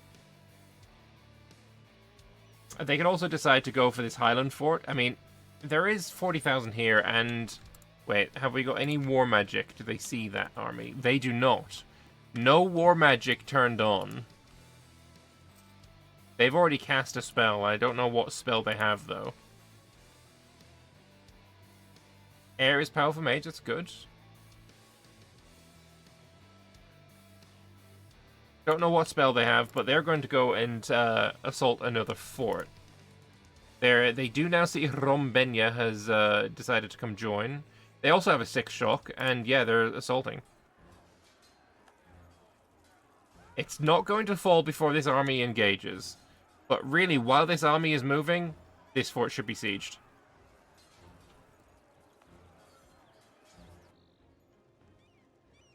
So, what is the quality? Rombenya has more morale, they have more discipline, they have more tactics. Reinforcements are coming in. Oh no, stop your army, stop your army. Okay. Now retreat. Oh, did they only retreat one tile? They did. I wonder, is now the play going to be to assault this fort back? It is a roost, so 50% extra defensiveness. It's wild that this human can make use of the roost. I feel like maybe it should be turned off if control is not by a Harpy nation. But yeah, no, they are going north. Will they get here in time? But yeah, that is I guess it's not really first blood, but it's kind of first blood. Also, look at that naval difference. That is a heavy naval advantage for Umoji. He's already running off the fort. Yeah. Oh no. Well, I guess you're fighting on a island again. Quality difference here is wait. Okay, so Wanzia has taken the religious ability to increase their morale at a cost of discipline. So we can go and have a look at that now. Their aspect is martial arts for the peasantry, morale of armies in place of discipline. They've got leadership of martial heroes for the shock, and they have some ICA in favor of some force limit. I generally don't like taking martial arts for the peasantry early until I have another source of discipline. I don't like going negative discipline. I quite like... Where is it now? Fort defense for a Diplo rep is really good. Monthly admin power, always going to take that. Manpower and True Faith provinces for global trade power. Like, let's be honest, you are in probably the worst or second worst, it's the second worst, trading zone in the game. Haiban, the worst. Jaidao, second worst. It's fucking awful. So global trade power is not going to affect you that much, and yeah, getting the extra manpower is huge. Also, production efficiency can be quite decent. So, are they once again going to try the south, or are they going to have another run at the north? Could be that they're going to split their forces. Like, I will say, what are we going to call these sides? Because these guys are Kobold, right? No, they're Harpy. Onesie. Oh wait, maybe fortresses held by Harpies is a thing. Province control has Harpy. Yeah, they are Harpies. So that's why this is counting the roost. Fair enough. Where would they want to push? Because they basically have a choice between two Highland forts. But yeah, I will say this side, I don't know what Team A has way better generals, just so much better generals. The 6 shocks, 5 shocks, 6 shocks, 4 shocks, 4 shocks. Whereas this side, they have a 5 shock, and a 4. But really not that much. Rombeni is getting backdoored. Oh, they are! Ryaz has... Wait, what? Who are they at war with up here? Is this Karshir coming up? No, they're not getting backdoored. They're having... Oh, they are! Karshir is, in fact, sieging their rears. Are they... And they're going to go deal with it. Now is the time, right? You gotta take the opportunity that Karshir is giving to actually do something, right? You can't just allow it to go to waste. Whether that is trying to assault another fort, while this onesie is down here, this army really should be, jumping up. Keep him pinned here with some threats, and then go assault a different fort. Like, that's the play. Because there's 40,000 that are not going to get involved right now. As soon as Karshir is dealt with, they're going to be coming back, and, your opportunity is over. So take your opportunities where they, present themselves. But it does not look like they're doing that. They're just going to stare at each other. Mail tech is everyone on. Umoji is tech 9. Telexame is tech 10. Oh, no.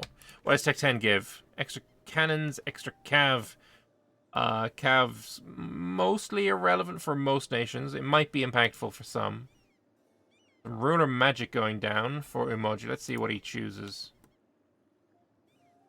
Oh, battle coming in. Some reinforcements already on their way.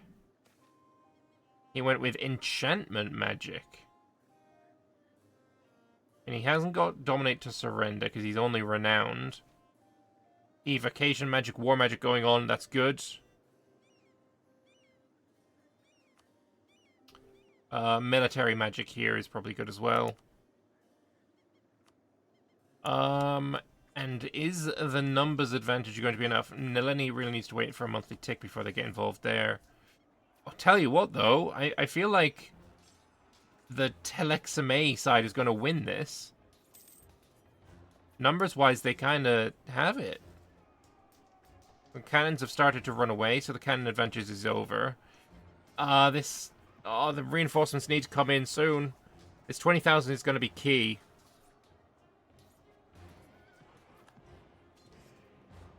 Do we have a frontline breaking? No. There's also a 5 fire advantage versus a 1 shock advantage. It's a very interesting disparity in generals. But yeah, Umoji has actually won this battle. Now, assault a fort. You need to go now. Take your merc company, the one that I'm currently selected. Get on that fort immediately. No, no, no. Yes, yes, yes. Good, good, good, good, good, good, good. Take your opportunities where they come. A lot of troops being built as well. Oh, a lot of cannons. Man is cannon maxing. What other magic is Umoji going to be choosing? Evocation, Greater Fireball, I imagine. Unless he's already... yeah, he's already done that one. So he's going to Fireball the fort.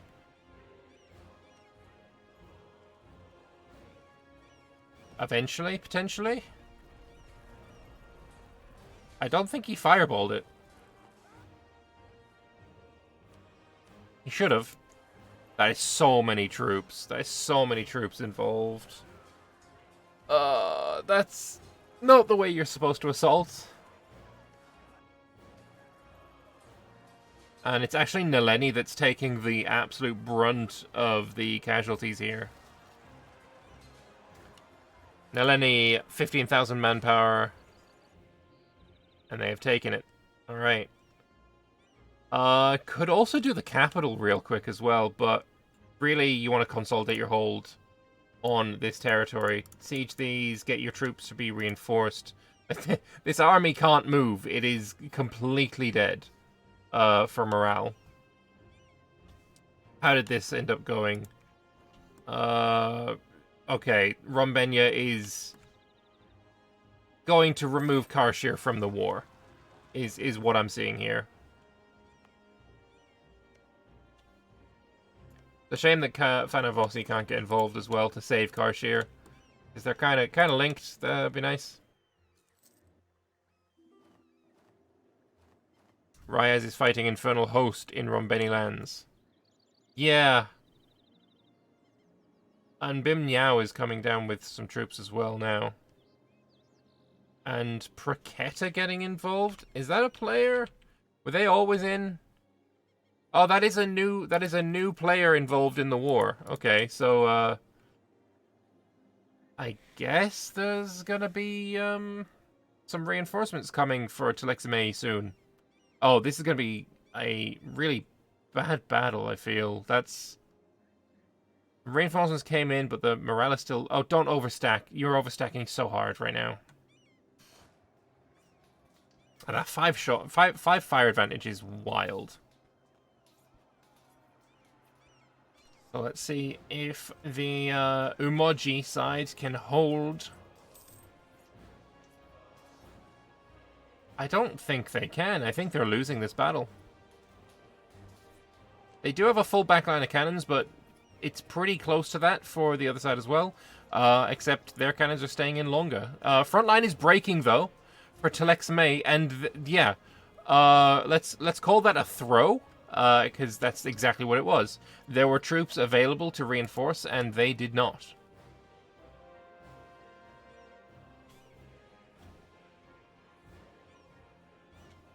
But yeah, there is no way to stop them marching around, really.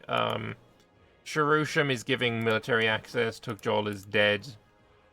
It's unfortunate. What's the goal of the war? So, Naleni is wanting to take Yetsimisika, this province right here. It is a... I think Telexime needs it for a formable, I think? Yes, Yet Mesira is needed for a formable, but then again, so is Eniximeki and Yikakeli and Cinemut, and I think those are also provinces that they are owned. So let's have a look. Enik. We look for Enik something or other. Okay, they don't need that. Yikikakeliki. Lovely names. Yiki. That's right there. Shalazar, okay. And Senidmot. Right there. Okay, they actually only don't need anything else from Umoji. Sorry, from Neni. Really, this war should be Telexame attacking Shalazar.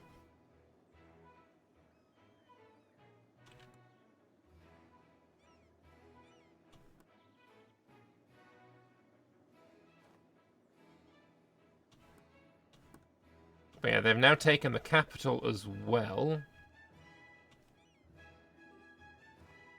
So, war so far, 12%. Loan offer from Endhuvi. I mean, you just accept those and don't pay it back, really. Next up is a mountain fort, which would be rough. 105% defensiveness as well is ouch. So really, the play from here, I think, would be... What would be the play? Access from Leyenioret and Metamot and try and go for this Savannah fort. Ignore this until you can, you know, have troops positioned in all 4 of these provinces and siege it without, you know, without risk, would be my guess. They actually don't need access from Metamot, they just need access from Leyenioret.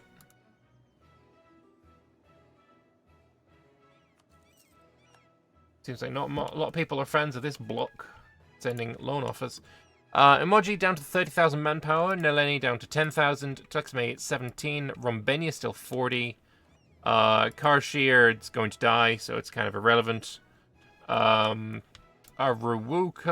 40,000, Onesia 50,000. I'm not gonna lie, I feel like Umoji might lose. They have a lot of money without loans. I feel like they might need to dip quite heavily into mercenaries to win this war. Oh, they might need to also defend the capital from this army of Onesia troops. A nice bit of defensiveness with an roost.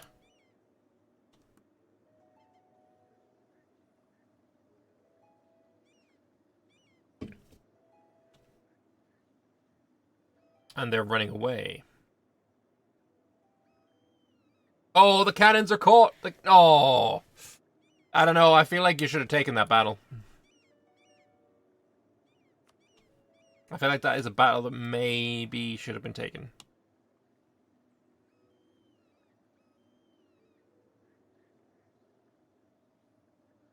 Yeah, Praketa getting involved is... Yeah, that happened after the fact. But the tax collectors are here to extract their toll. Anyone else get involved? I didn't see. Kartaket? What side did... Oh, ain't no way. Ain't no way this is... They attacked and then Telexame got an extra couple of allies. Like, this is why I have rules on my server. Is everyone that afraid of Umoji Bashidi that they're willing to have an entire subcontinent go and join against them? Where are the people that want to join Neni? Because, I don't know. I am now way less interested in this war. The sides have just turned... I mean, look at this. Yeah. Shame on you guys. Really? Let's be honest. Shame on you guys. Completely imbalanced the war. It was going to be quite close, quite back and forth, especially now that Tukjol's down and, you know, Bimlau and Aruklin can march around and reinforce. Rombenia getting Karshir, you know, nullified. They're going to come back. But yeah, now there's just going to be a whole bunch of Kartaket troops. Where are their troops? Are they invading in the south? Yep. And... Raketa troops, are they marching over to help? Yeah, just removing Karshir as a factor. Oh god, there's another war! There's another war! Let's go and have a look at this. Let's see what is going on. Ibenya and Aranyun have gone after Hammerholm and Blade Marches. And, there was... I will read this out. It was written in the Discord channel. To the traitorous devil, worshippers of Aranyonya, and this is by Cookdeer, by the way. We made a deal and you stabbed us in the back. We wanted to work with you, but you chose the devil instead. For attacking us when our back was turned. For consorting with demons, we declare war! That was Cookdeer that said that. Hammerhome war against evil. So it's Hammerhome that declared. Hammerhome blade matches Corveri is a personal union versus Aranyonya and Ibanya. And also Ibanyar is okay. They're not at war with anyone else. Oh my. Okay, this is another gank. Oh, this is a gank. That's unfortunate. Anbennar Devs go to war without a gank challenge. Impossible.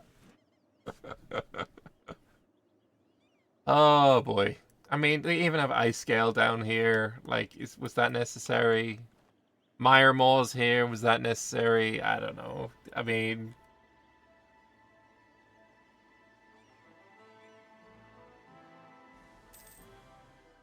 There was the first war, the Neni first war, that was not a gank. True. True, I feel like that war was lost due to other issues. Of skill... Oh, god damn. Another fort, a capital has fallen. Yeah, I feel like there's a lot of whole bluster about Umoji being so unbelievably overpowered. And sure, they have an eco that makes everyone else's eco look kind of pathetic. But yeah, they're not winning wars though, are they? But this is probably going to be stack war. Oh no, there's some reinforcements coming. Oh, and it's farmlands. I don't know. Okay, the attack has been halted.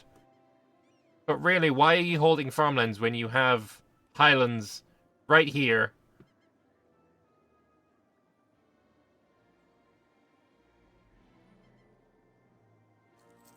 Yeah. Anbennar Devs. Can you fight balanced wars? Potentially. Maybe. At any point. At any point, that would be nice. Ay. Let's have a look over here. Has there been... Oh my god. They're carpets... When you can carpet siege... When you can carpet siege in a war that has been going on for 5 months, you know something went really wrong.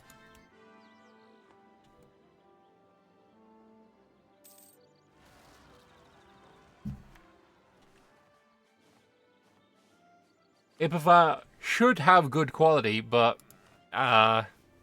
it's blade marches, you know? I don't know.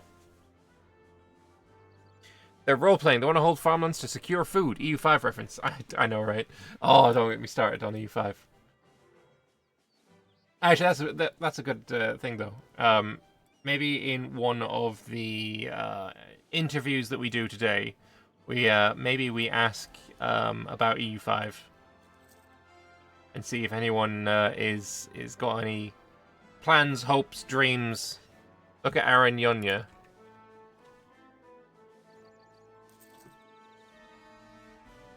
Evil certainly does not pay. I suppose they are. It is Infernal Court, so I guess. I guess that's why it's happening.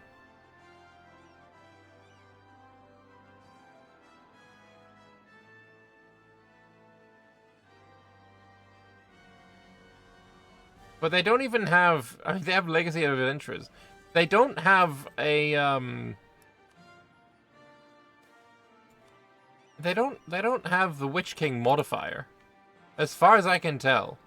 There is no Witch King modifier, but I guess, you know, War Against Evil is something you can just fire on any Infernal Court member. What? How? What is going on? Why is your morale... What happened? How did 16 Myrmor troops just fucking demolish you like that? That was vile. That was actually vile. Yeah. Does Myrmor have like a good jillion extra not shock damage, but morale damage? Huge battle here. It looks very kind of close, but the Blade Marchers take the win.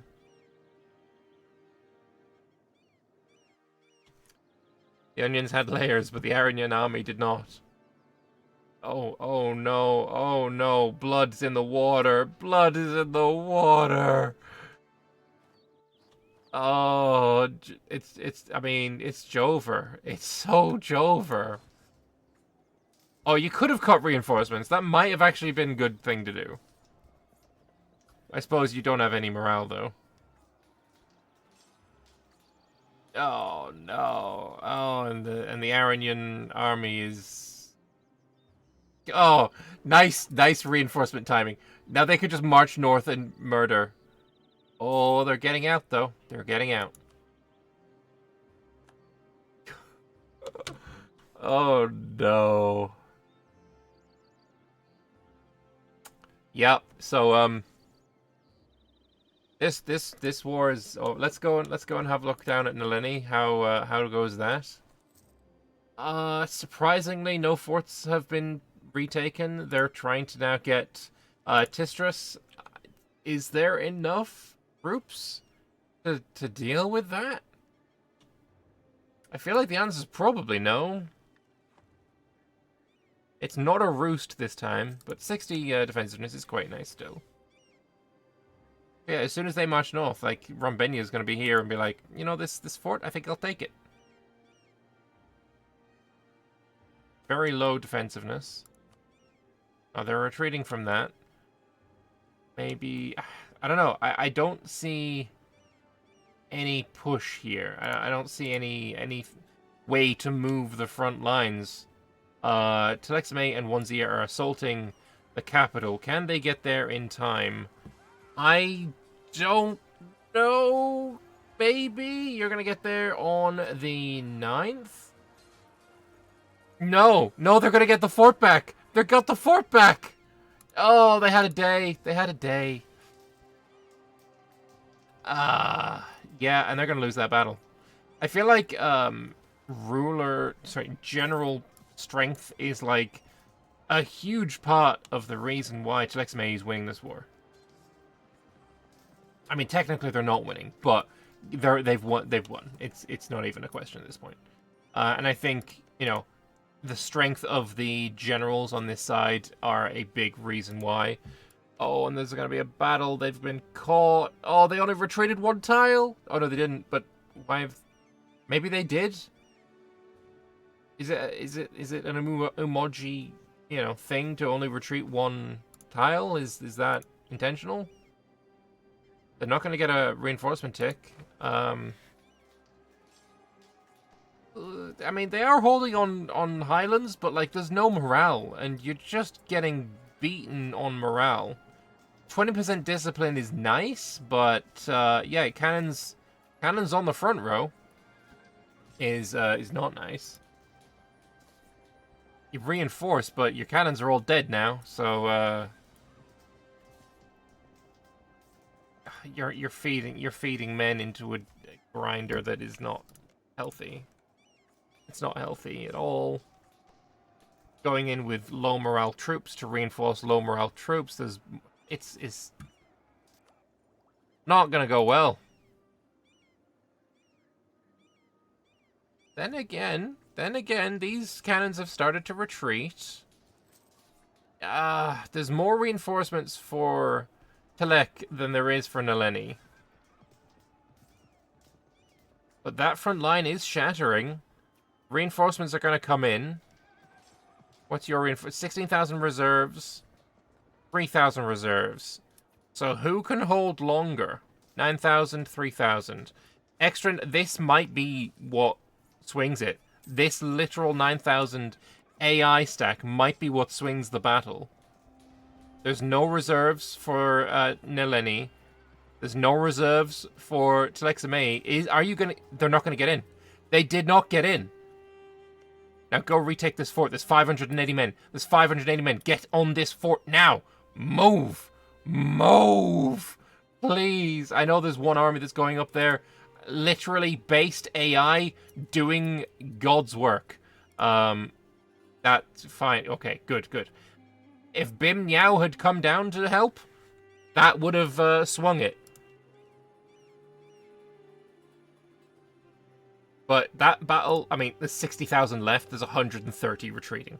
Like, Neni, 0 manpower. Umoji, 0 manpower. Telexame, 0 manpower. Rumbenya, about 18,000 manpower. Bim Niao, 0. One Zia, 0. A Rawukalin, still fine. Like 35,000. Oh, come on. It's a breach and assault. Oh, but maybe they can't because the AI is in charge? Whose AI is this? That's Karshir. Karshir needs to breach an assault. Karshir clearly with the most base AI, but please.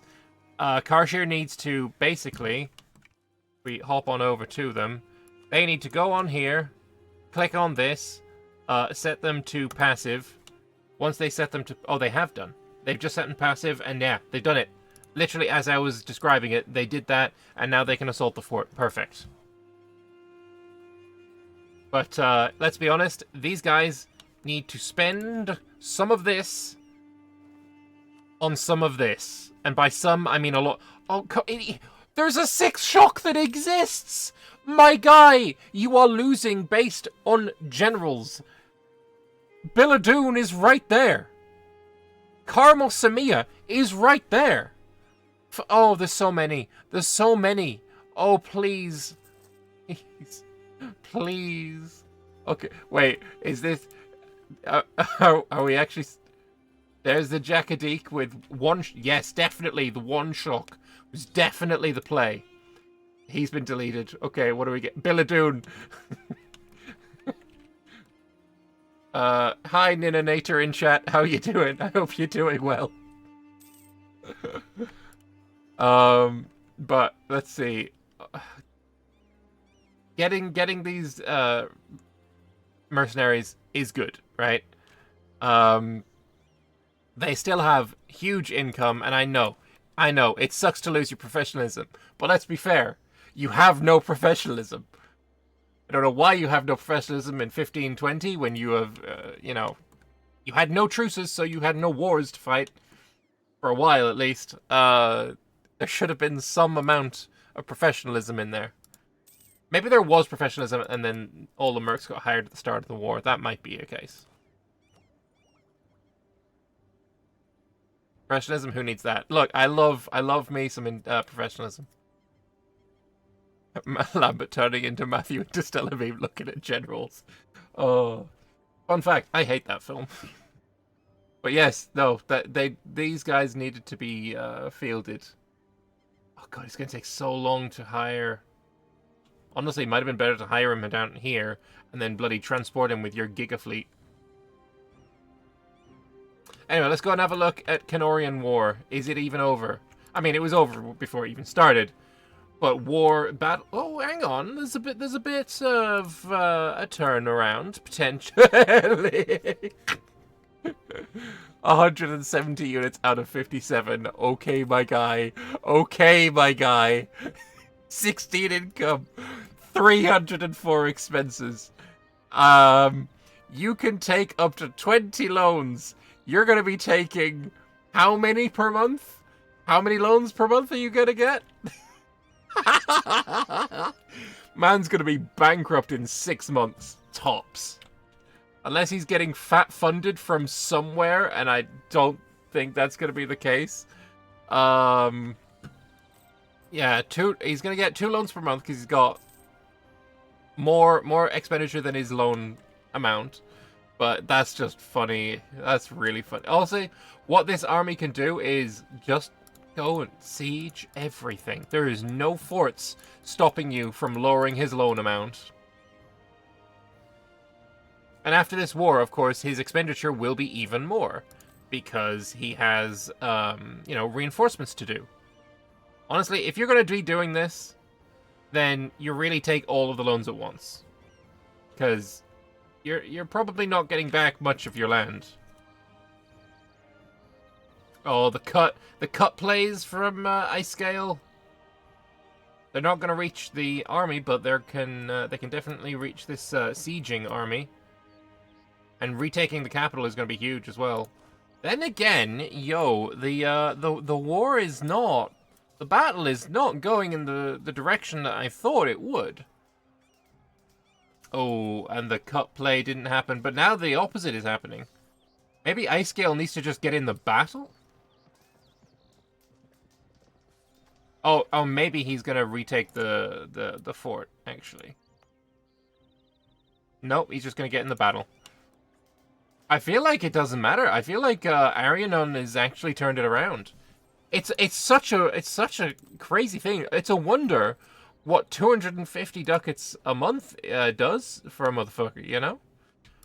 And bloody Ibavar has turned his shit around too. I mean, I don't know if it's gonna work, but hey, give it a shot. What is this gank against Aranyonya? I mean, yes. Technically, it is a gank. That is in fact. I will agree. It is a gank. It's very funny that you turned it around. It's funnier the lengths at which you had to go to do it.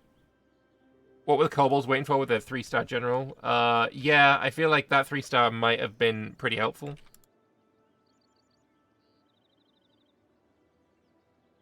Don't ask me how much I'm spending on mercs. We are aware of how much you're spending on mercs. We're very aware. Oh no. Technically only 40. And also that noise that you just heard is deleting troops. That's this. So I don't know if I feel like you might still need them. This is gonna be a win for the blade marches because no cannons. Then again, yeah, you brought some reinforcements. I think you just lost more troops there, though. And, I mean, they're Ibavar, so at some point they're going to run out of manpower. And they're all doing pretty well for manpower, except Hammerholm's not. Kugdir's not, really. Blade March is...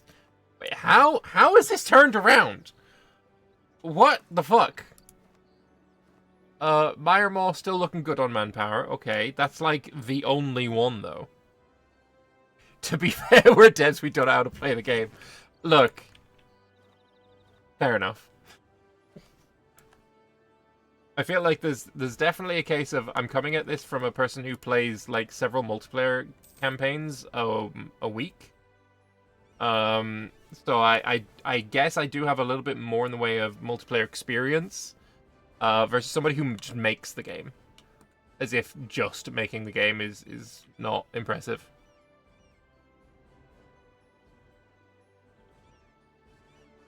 But yeah, I guess Karshi's contribution is, I will... Ooh, let's see what he actually does here. I guess he will just blockade everybody.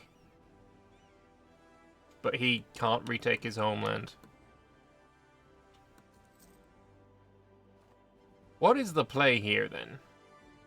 Honestly, they could have attacked in Ingrip Magrip while they have low manpower. Oh, so low morale. But it might be a little bit too late. Oh, no. Rombenia could totally stop you from doing what you were trying to do. Highly not recommended. You don't have really the manpower to be able to stomach,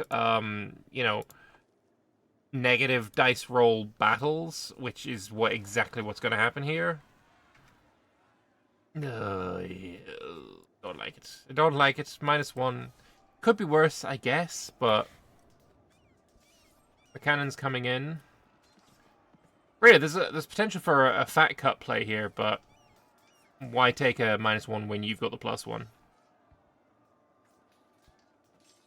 Kaiser Johann is a good player slash dev, so it's possible. True, but Kaiser Johann is also... Wait, they're actually going for it. No, they're not. Kaiser Johann, I think, played a lot of multiplayer anyway. I'm not sure. Yeah, they retreated. I think they were just winning on morale more than anything. I think they were still losing more troops. But yeah, I would like to see more Umoji troops. Because, if you've got the best eco by a fact, like, literally an order of magnitude better economy. Let's close this. 226, and we look here, 21. He has an order of magnitude better economy. He alone can cover the economy of every single one of his opponents, probably. Maybe bar Rockland. No. He can cover every single one of his opponents' economies, I think. I didn't do the math, but the math checks out when I don't do it. So I'm going to leave it at that. Utilize it. Literally utilize it. Get hire mercenaries down here.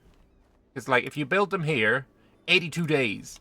If you build it up here, 154. And I feel like, you know, getting them up here, you'll be regaining morale the whole way, and you're probably going to take less than 80 days to get up there. It's the play. It's the play.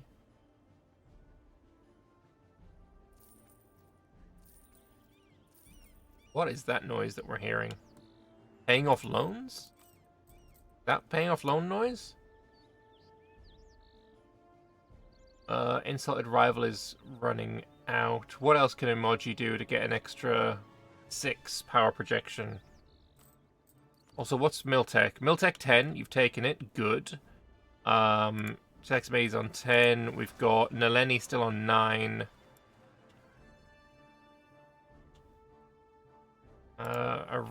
Wokelin is on 10. Wunzi and 9. Bimlau 10. Let's go check over here, see if this comeback is still on.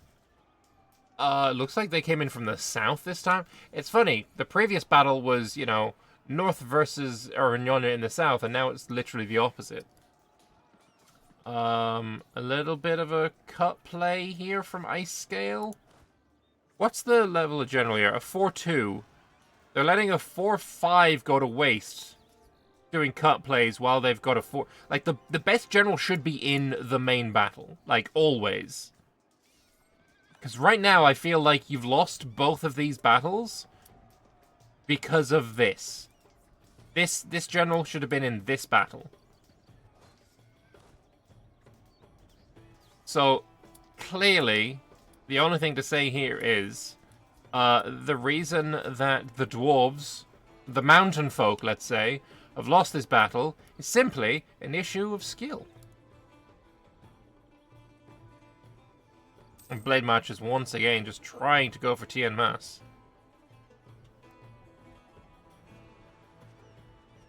Admin Devin, that might have been the noise. Yeah, fair enough. Get back down here. There is a battle deep. There is a very deep battle, and yeah, Wanzia just got shat out. This is a good play from them, finally. They've got an army holding station on this highland, completely protecting this. This didn't need to be an assault. It really did not. This could have just been a regular siege by literally 3,000 men while you held an army in Kidamaski. That's all it needed to be. Hold Kidamaski, hold Kailashao, and you're basically safe while, you know, there's nothing that Umoji can do.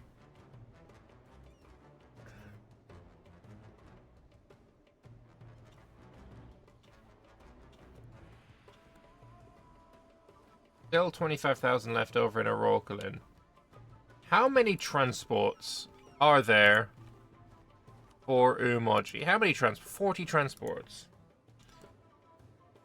You know, you know, it could be a plan. Hear me out. Could be a plan.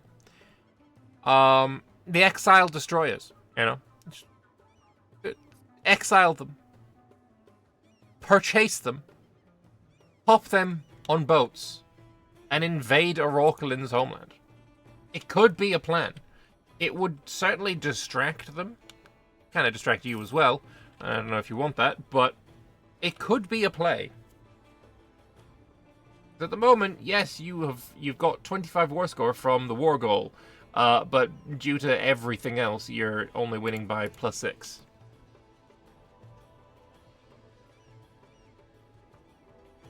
E4 is just modifier stacking. If you know how to mod, then it's not too far-fetched to use that knowledge to have modifiers to get better at this 13-year-old game. I mean, that's true, but there's also a lot more than just modifiers. Because somebody who plays multiplayer can learn those modifiers as well. And then they have experience on, you know,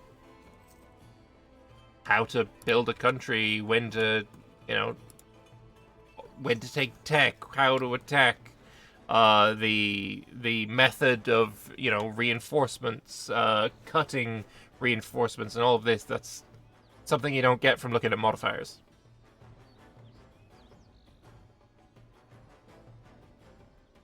Also, yeah, some of the people are Victoria 3 mods. I know Lex for Cooked Ear is modding Victoria 3. Maybe after his battle we can have a chat with him. I don't know what everyone is working on, though, to be fair. Also, there's like, not every mod is somebody who works on fiddling with modifiers and fiddling with code and all that. An artist is also a modder. Vicky 3, is that a phone game? How do you mod that? Look, I mean, we'll find out. We will find out. Yeah, Blade March is out of manpower. Ibavar, still healthy manpower. That's surprising. Don't hate on Vic 3. Yeah, but why not? Why not? Wait, is Small Country at war with Reveria? Oh my god, another player war has broken out! As if it wasn't enough already. Reveria, who were fighting alongside Small Country very recently, are now being attacked by them. Or did they attack? Attacker against Reveria. Yes, Small Country have attacked Reveria. And they're going for a bit of a Duranic land. They're going for Hazefield. Which is where? Oh, they're going for Duranic land. I mean, I feel like this could just take the war goal. It's like, that's certainly possible. Like, Soren, oh my god, Soren Cost also getting involved here. Fucking hell. Spy House not happy with Taters going into Amadia.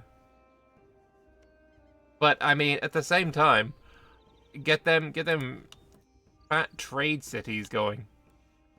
I'm surprised. Oh wait, he's also going into Erdent, which makes sense. And who is this? This is also him. I feel like the color could certainly have been better. Also, wait, this is a... Oh, it's a colony. He's named... Alright, I don't know the names of fighting's colonies. Tenting is a fighting colony. Let's have a look at this war again. There is Anbennar. I don't know why this is going in Ibavar's favor, because so many of the battles look like they just shouldn't. There's more troops for Blade Marches, and there's more numbers going down for... Maybe this is just the turnaround that wasn't happening before. Ibavar troops have got good morale, though. Although, they're still being beaten on morale. They got better discipline, that's literally it. And tactics due to that. But yeah, Ibavar is beaten.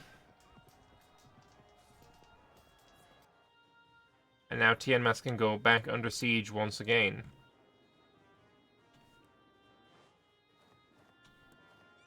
Any battle happening here? Oh, they retook K Kurbita! And they're pushing down from the north as well. This ain't good.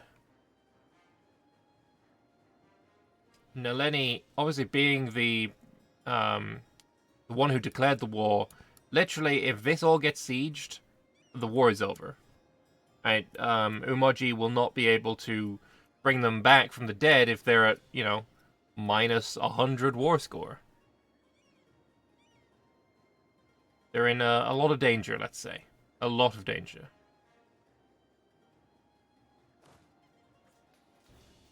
A battle occurs. Shocks on the Neni side right now. They got a 1-6. Wait, is that 1-6 the leader of a mercenary company? Perchance? Where's that 1-6? Where's that 1-6? I want to find him. The 1-6 is the Billadoon! It's the Billadoon! Oh no, they took the fort as well! There is one fort standing between Neni and complete destruction and loss in this war. There is a push now, though, in an effort to drive them from the land, but I don't know. I do not know if this is going to work. All the while this battle is going on, this is getting more garrison.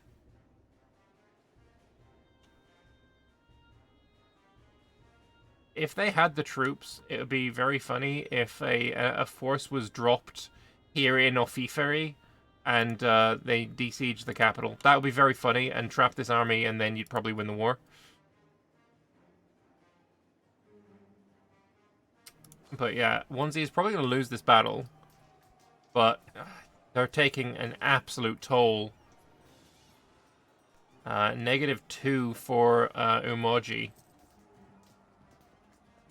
But yeah, it is. It's over for that. That's a lost battle. Oroklin trying to reinforce, but I mean, they got there in time. It's just not enough.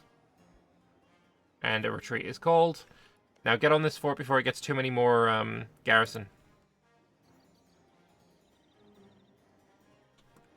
I love how there's a Vicky 3 debate in chat right now. That's very funny. Once again, Blade March is thrown back, and once again, Ivava is on Ashfield. What's going on?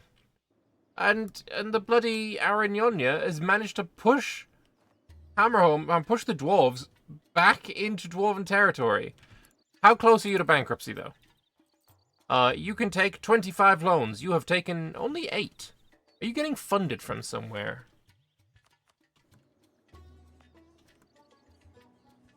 Oh,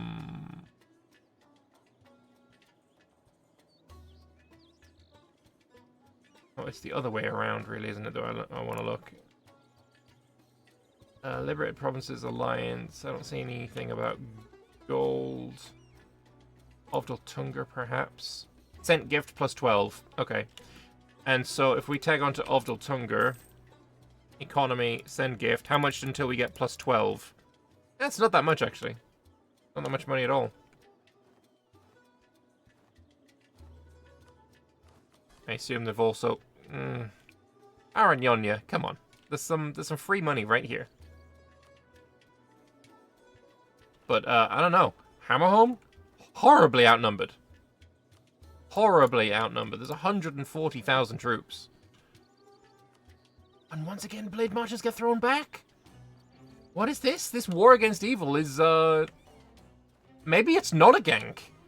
Maybe this is, in fact, not a gank. This is just what is necessary in maybe getting money from otherworldly sources. Okay, then.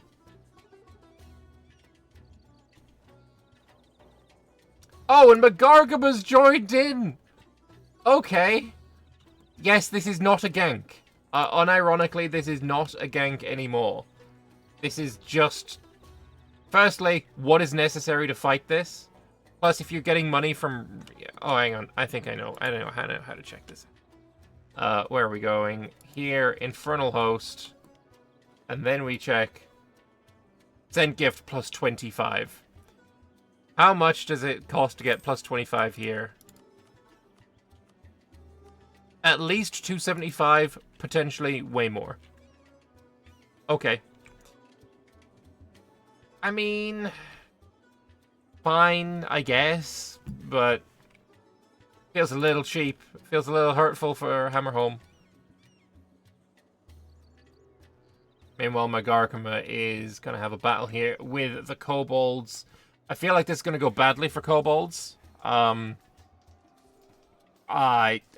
felt correctly. This is in fact going badly for kobolds. They do counter the difference in regards to their shock pips or their shock general versus the -2 from Cavern. But Magargama has just got such a heavy amount of shock damage received, I think, is what their benefits are. They do extra shock damage. They've got prosperity. They've got inspiration. Why do they have inspiration? They're hopping in on a... okay, I was going to say, is Arianon also having inspiration? Why does Ibavar get divine inspiration? I'm sorry. You think this is necessary? And Blade Matches is pieced out. Blade Matches is pieced out. As is Hammerholm. I don't see any border changes, though. It looks like it may have been a white piece. Unfortunately, I can't check. White piece is good. Okay. Yeah, I feel like this was like... It started out as a gank. Then they got mad amounts of benefits, and then it really turned around.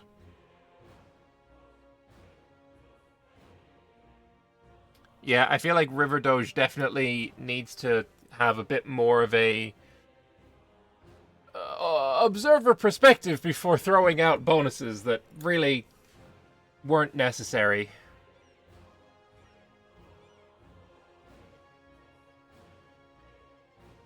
But hey, it is what it is. He thought the war was metagaming. I don't see how it could possibly be described as metagaming. Those two countries are literally Infernal Host. They literally have a war against evil CB on them. There was no meta knowledge there. It's just literally what their countries were. They weren't a Witch King, they were just Infernal Host. Magargama's had inspiration for ages. They might have had it for the prosperity, yeah. His argument was that they wouldn't know about it.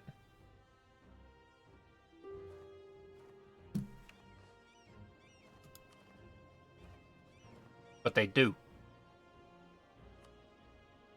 But they do. Like... They just do. I don't know how you can say that they wouldn't know about it when it's like they do. They can see that. If they shouldn't know about it, maybe code a facade meter for them. I don't know. Oh, big battles, big battles!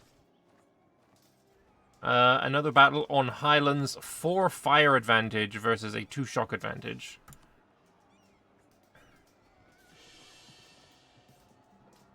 How long is this going to go? Not a whole lot of loans. Oh, and they're reinforcing a lost battle.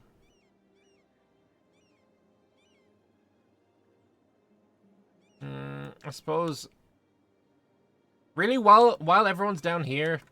Hire a fucking Merc and de-siege, like, this one. Hire a Merc, de-siege this one, then this can be de-sieged at will.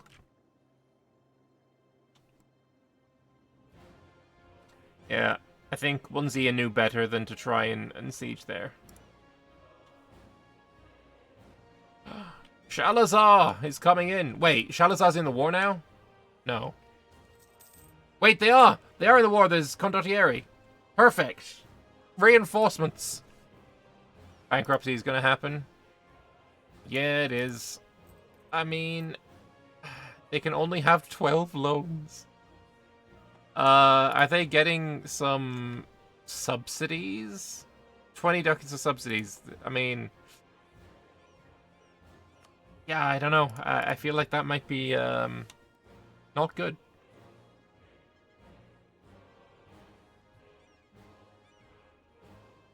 Karashir is coming up to try and de-siege this, I guess. They're gonna need a bit more than 6,000 though.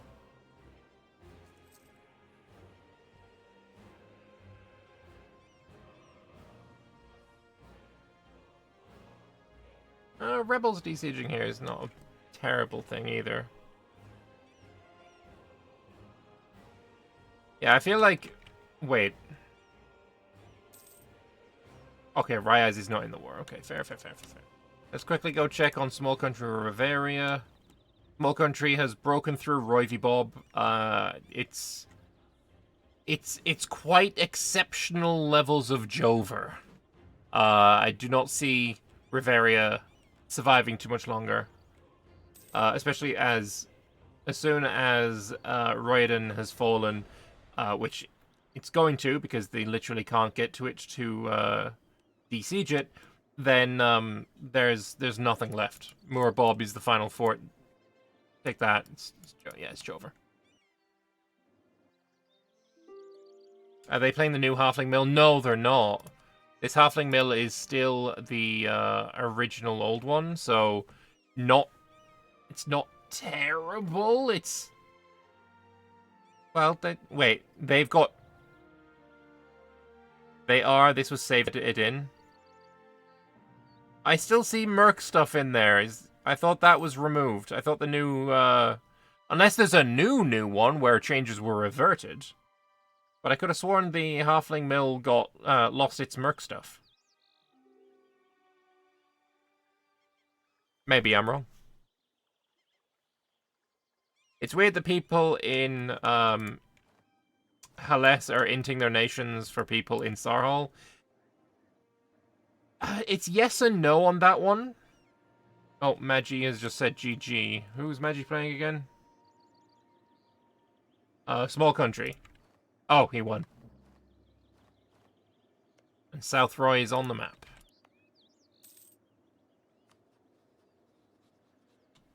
Yeah, GG on that one. So now the only... Wait, how are you at war? Oh, right, Magargama is still a battle. I forgot Magargama is still a thing. And... Wait, Nadim Raj is here? Oh, no. Oh, Myremaw and Icegale are basically just gonna get pushed in. They're all gonna get stack wiped right here. Caused by Titors. Vazatona's already been sieged. This is a colony, so that's not... Or not colony, but it's being colonized, so that's not going to be worth anything. There's no... Oh, no, there's nothing stopping them just marching there. I maybe would have waited for a bit more troops. But yeah, there's nowhere to retreat. This is the death of 50,000.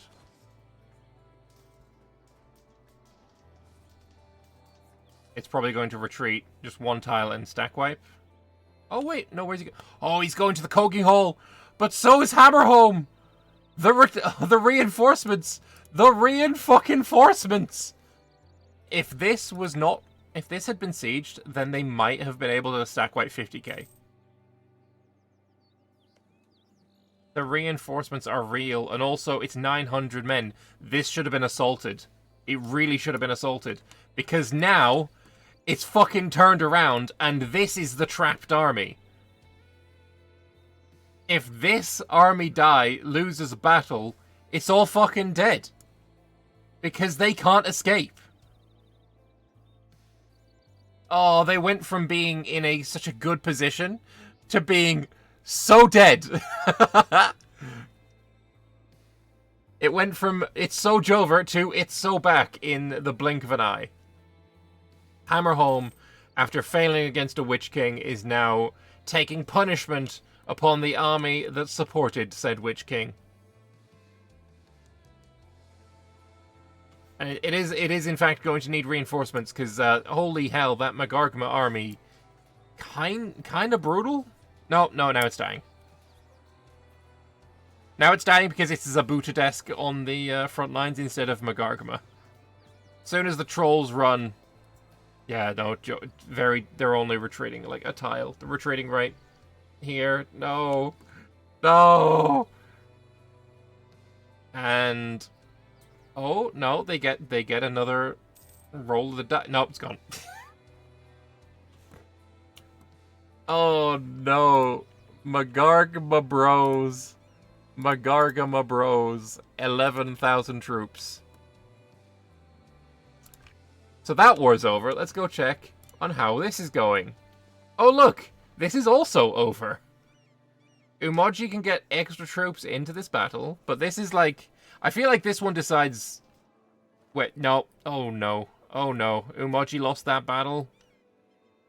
Those condottieri not having a good time. And if they're retreating into the south, Neni dies. Neni falls. They can't... Where are they going? Where is Neni off to? Oh, though, they're... Yes, you should definitely. Yes. Correct move. I don't know why I'm now rooting for I'm not rooting for those guys. I was always pulling for Neni. But, I also just pull for good plays, and this was the play. Maybe it wasn't the play. Maybe it wasn't the play, because I feel like you might actually be losing this battle now. This definitely was the play, though. I think they need to go run down and siege Nikshaf. Yeah, no, that wasn't the play. I apologize. That wasn't the play. I mean, you didn't do it because of me, I hope. But, yeah. The Dwarva boys are actually in the Canor VC. I mean, yeah, I feel like they would be, because one of the Dwarva boys is Escalating. But yeah, they retreat south. Like, this is the last fort. It's not worth it. It's not worth an assault. You don't need to. Actually, 48 days maybe. But yeah, I don't like that high defensiveness stuff. But yeah, this is the final countdown. Although they can't get him to 100% because he has an island. This is his saving grace. The Telexamai is never ever setting foot on these islands, while Umoji has this navy. So yeah, it's literally going to be a case of chill and wait for them to, I don't know, get to 100% or something. I mean, you take that because you've got no manpower anyway. But yeah, the sides just, I know, they became stupid when Praketa and Partiket joined in. But are they actually helping? Other than, you know, down here. No, they can't see. They can see, and they actually have troops here, so yeah. I stand by my word.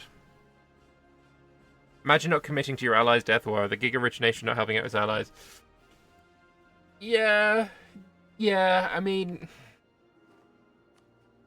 When you've got 5k in the bank and you're still making positive money, then being, you know, 30 over your force limit is not really enough. Like, if we look...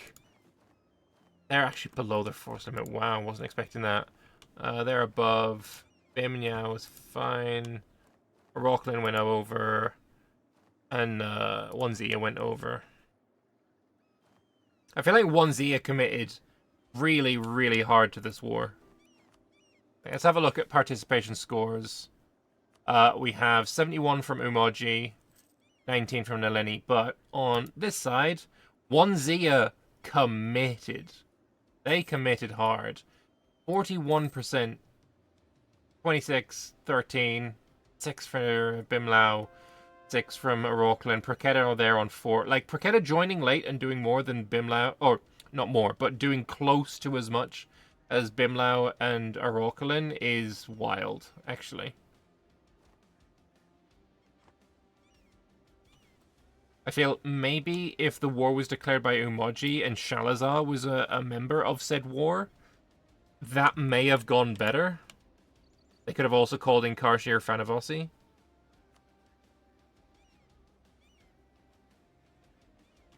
That may have been better. But they did well. They in fact had a battle on Walagnet, stupidly. They did well. They got 3 forts, but this one fell so incredibly quickly. And then they were always kind of on the back foot around here. But this is the only player war going on right now. Any news on the Magic State update along with the Artificers one? I have not heard any news. Potentially, I don't know who I would even talk to about that. Maybe, Wag. Who would I talk to about, like, who potentially would be working on a, on an update to, the Magic system?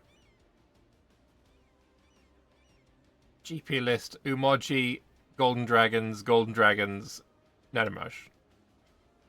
I suppose this looks good if you're on this team. Being in 2nd and 3rd.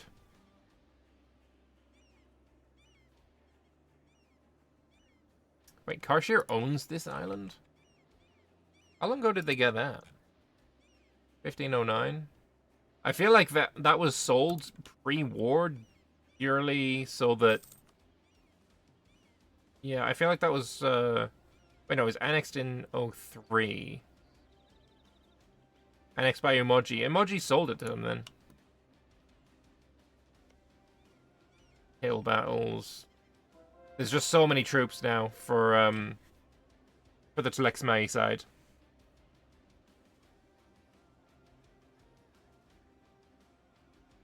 But yeah, generals just so much better for Telexmai.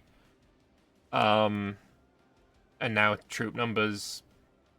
Eco is still on the side of oh, Umoji got Thor's Tome. Oh no, Ryaz did. Let's have a look, see if I can check out what that does. Yep, now click your doodad. No, there we go. Thor's Tome. I don't know. I don't see it.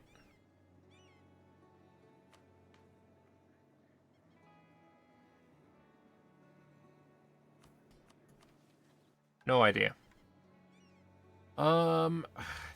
It's strange because the battles are still relatively close.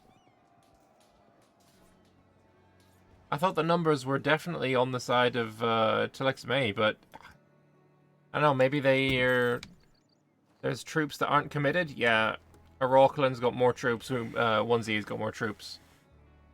So this could have had an effect if they'd jumped in, but they did not.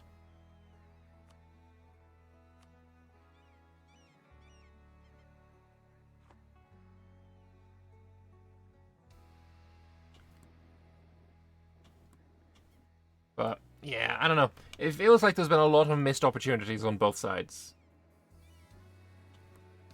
Let's see. Did Magargama peace out? They did peace out. And they lost one province. They lost their fortress. I assume they're building a new one. That definitely that would be an assumption I could potentially make. Definitely build it here, though.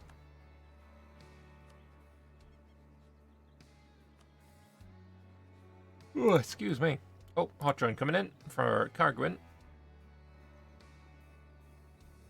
These greedy vultures seek to blatantly pillage Harpy lands. Definitely seems like that happened, yeah.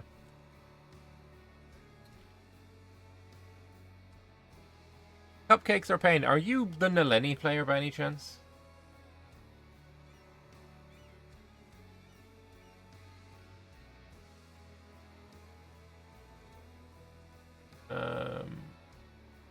see.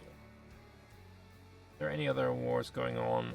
I think this is just the only war that's going on right now. Yeah, that's the only one with blue flames.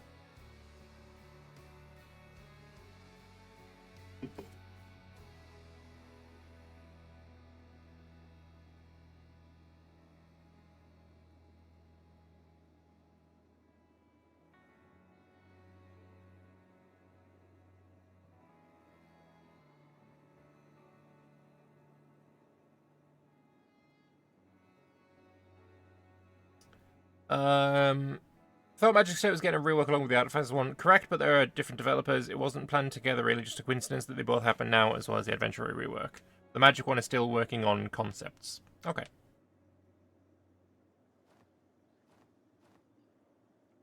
Poke Deer one, they take one province. They won against who? I mean, there was just this battle, right? They're not in any other wars. It looks like they took over Marmor's colonies. I feel like Marmor should maybe also let them take Ernatfir. Like, Dwarven holds being held by their Dwarven ally seems like a pretty smart move.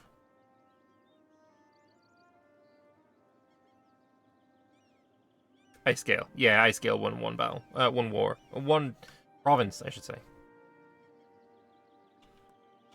Yeah, maybe in the next DevClash there will be something to talk about with the Magic rework.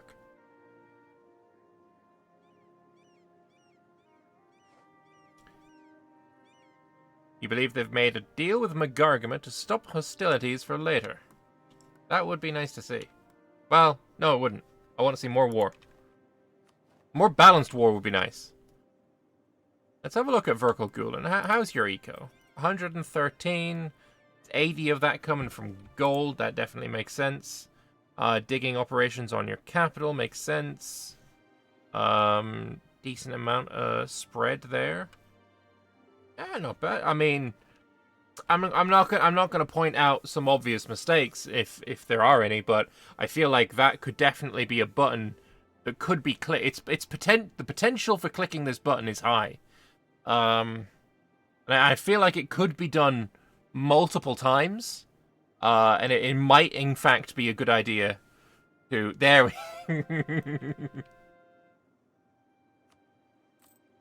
So now the income from gold is 86. That seems like it may have been a successful button press. Why is it 232 to Dev? Yeah, they're at 77. They've gone 7 over where they needed to. Look at North Aelantir. Look at North Aelantir. Yeah, I'm looking. What should I be where roughly should I look at? Oh, server lost. Oh!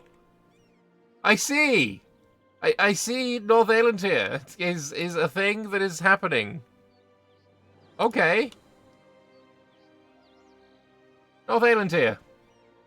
There is an Infernal Host. These are just rebels, though. Is this like controlled by the Infernal Host? No, it's just Infernal Hosting over here. Interesting.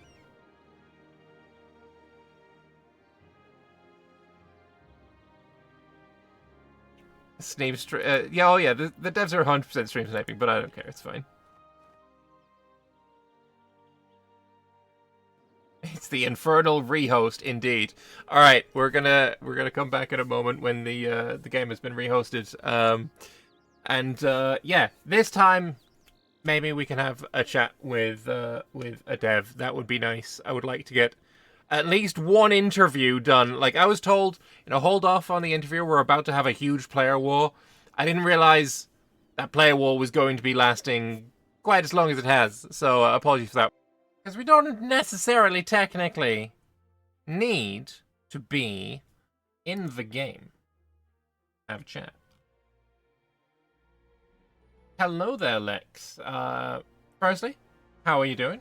Hope you're doing well. And let us know who you are and what you do with Anbennar. Hi there. So I'm doing 2 things with Anbennar right now. One is that I'm playing Cug to here, and I'm in constant wars where everything is always on fire, and Yes, it's great. can tell. Yeah, it's been when we got to go into those caverns and fully stack wipe that, I think like 100k troops despite every advantage against us. That was great. But It's a good the reason why I'm feeling. being it was beautiful. But obviously the reason why you're bringing me in here is not to talk about how great Kug'Tahir is. True. Yeah, even though they are. I want to clarify Mm-hmm. that. Ezra Bank, let's go. For sure. But the main thing that I'm doing with Anbennar right now is that I'm one of the core people for the Victoria 3 mod. It's been in development for a while. We're really making some progress lately, and I'm excited to be talking about it. Yeah, I've heard from the people who I've spoke to. I was talking to Wagensu, and I was talking to RiverDoge, saying about, you wanted to come and interview and all that. And the thing I was told, more than anything, was that you are like very excited, let's say, about the Anbennar Victoria 3 mod, and I think it's not really going to be a surprise. I don't really like the game, but I I've really heard. like Anbennar. So, first of all, sell me on why I should play Vicky Absolutely. 3 Anbennar. So let me give you a few different pitches, and hopefully at least one of them hits. Okay. Which is, first of all, you like Anbennar, right? I do in fact like it. That is actually a fact. Crazy idea. Yeah, I know. Yeah. But you've seen all these different countries. We've all looked at 1444 and thought about what actually happens. Like, we've seen all this gameplay, we've seen all of these ideas, we've seen these mission trees, but like basically everyone who engages with this mod loves to wonder who wins. Right. What ends up happening, who colonizes where, what dwarves win in the mountains, how big does Jad's empire get, all of that kind of stuff. Well, I'm quite sad about Jad actually winning on that front, actually, because I definitely simp for Bursartensias. It's just the way of things, I kind of wish they win. Look, Jad wins, but they get a lot of problems. So many problems. But really, one of the biggest things that pulls people into the Victoria 3 mod is that it's the future. Right. We are seeing the beginning of, in EU4, we see the early modern period and how it starts.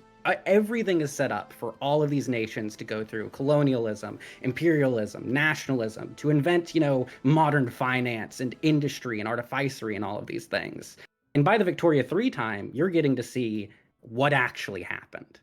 And this is still, partially in process. We're not fully finished with the map, but just being able to load that up and see how the team has gone through every single location, every single country, and has really explored who wins, why, what it means, it's awesome.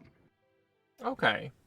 I mean, I have seen some of the maps, and while I do like seeing how the future has progressed in the Anbennar world, one thing that I don't know if it's changed at this point, but one thing I was not a super fan of was the way that the Dwarva looked in the Victoria 3 maps, because I couldn't really... There was no, differentiation between it being, a mountain and, outside the mountain. It was just all colored in, and it looked very difficult to pass, let's say. Is that something that has been worked on at all, to make it a little bit... Wait, do you understand where I'm coming from with that complaint? Yeah, I do. Is that something that's still a thing? There have been some experiments with it. It's generally a low priority thing right now because the big draw is the systems that I'll be talking about in a second. But yeah, sometimes there's a little bit of a hard time seeing it. When you zoom in on the Victoria 3 map, which I do love doing, its terrain is very pretty. You get to see the massive peaks and all of that.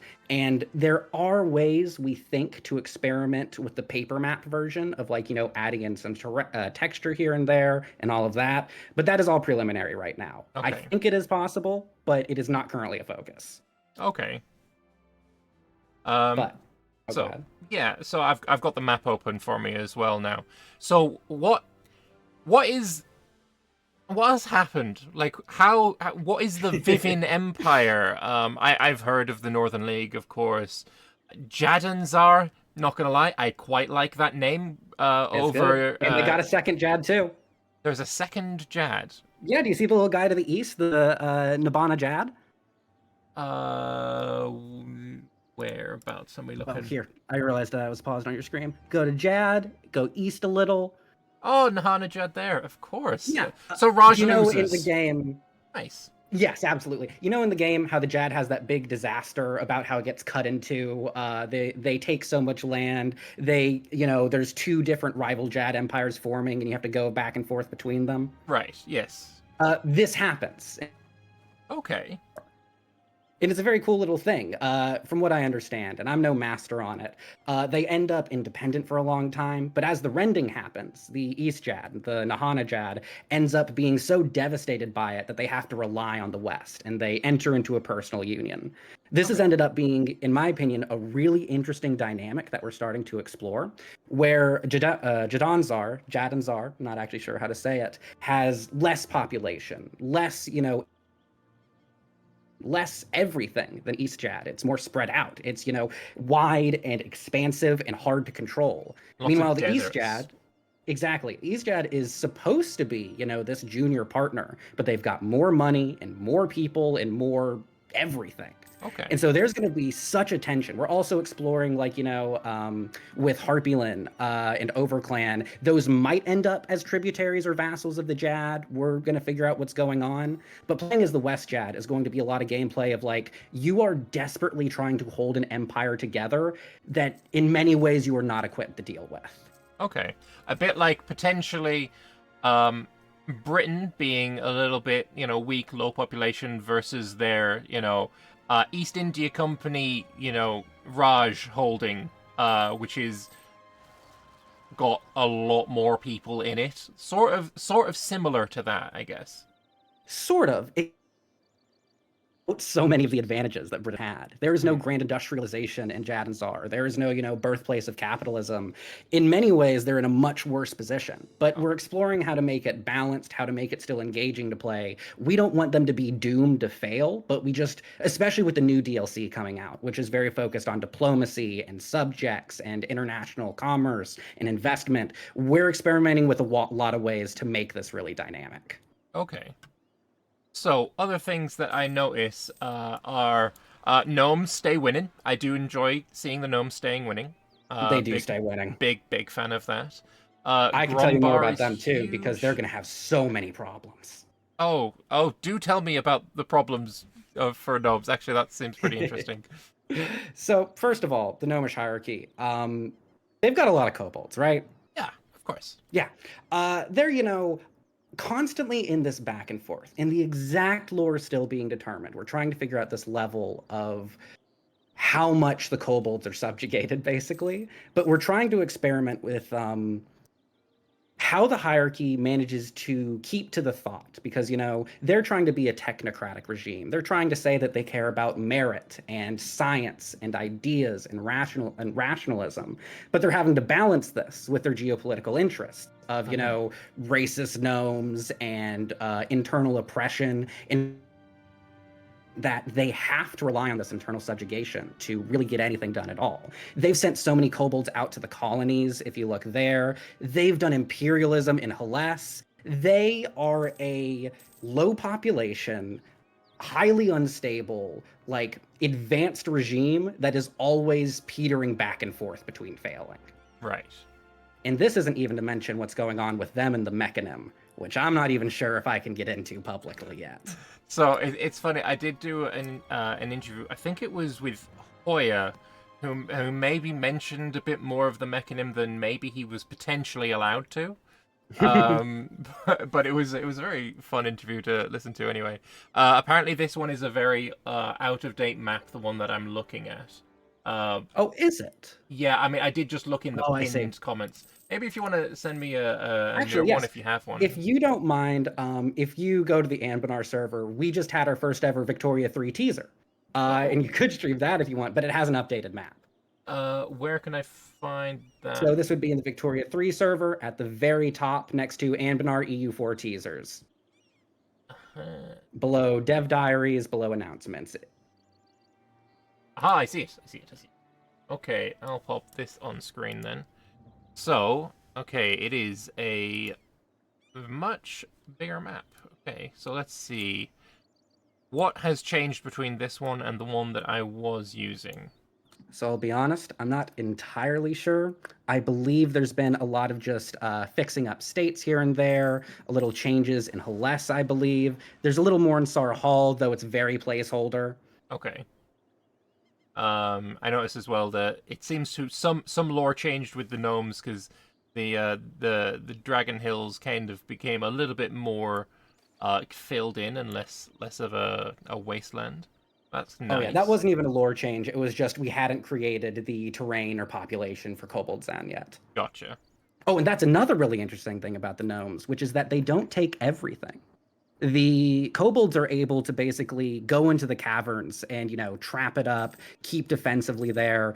But there's this constant cultural and political interplay where the gnomes want to be expanding into the caverns, but also realize that if they take that many kobold people, it'll be harder and harder for them to maintain control over the population. It's almost like Kobold Zan is required to exist for the gnomish hierarchy to really prosper. Okay. And so let's talk a little bit about then Aelantir, because obviously Aelantir at the start of Anbennar in EU4, there is no Canorians there, but colonization is a thing that happens. So who's the big winners? Who's the big losers? What's going on in Aelantir?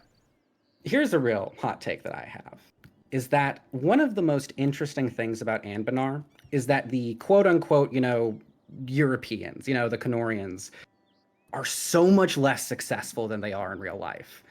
Because you can look at these Aelantir maps and you're like, okay, there's a good amount of Laurent. There's like this Trolls Bay union of Aelantiri adventurers. There's Neratica. There's the Triarchy, who I love. And there are these other various Canorian adventurers and things like that.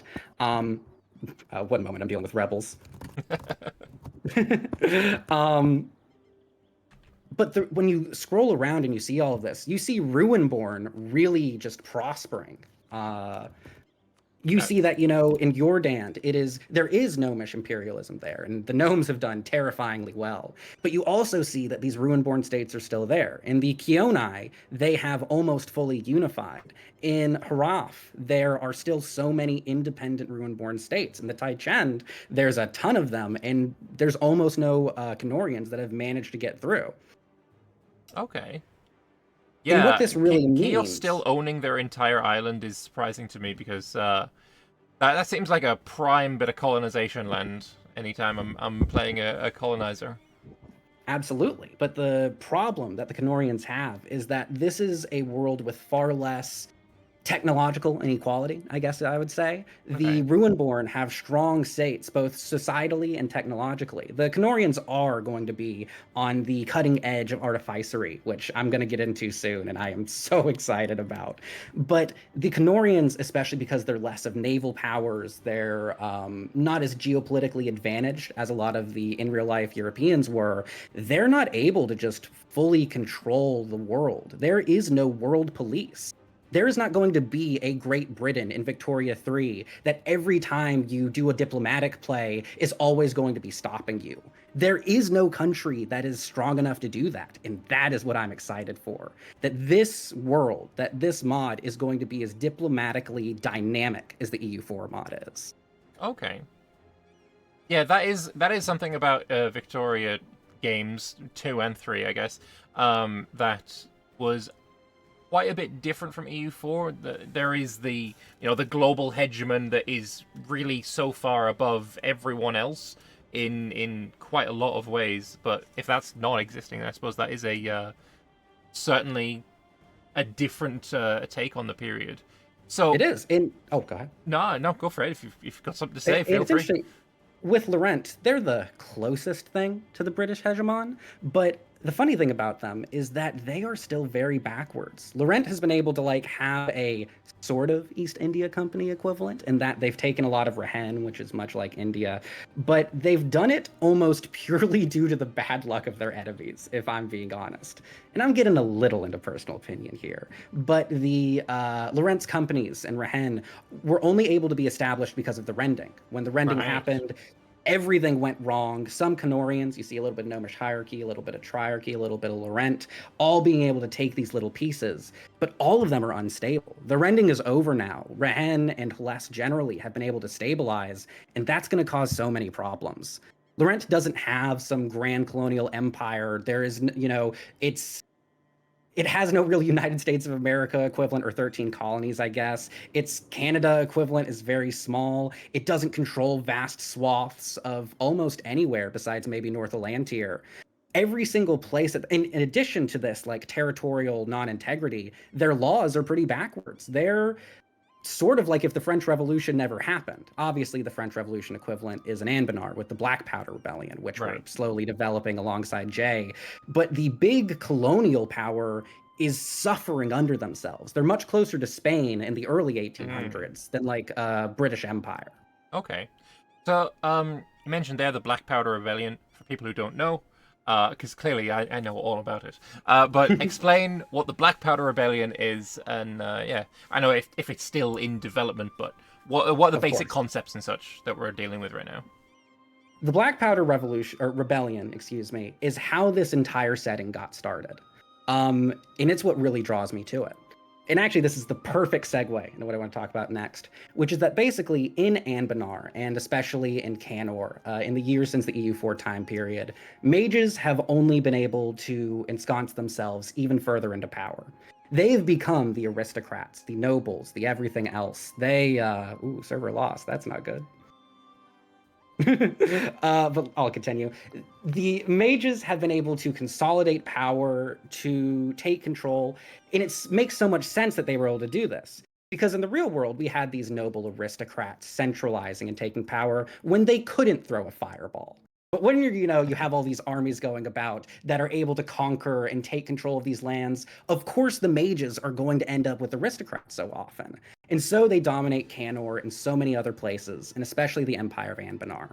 Okay. But as artificery comes around, the using of magic to create enchanted items that multiple people can use, not just individually powerful mages, you have an entire change in the dynamic. It's like our own Industrial Revolution in a way, but even more powerful.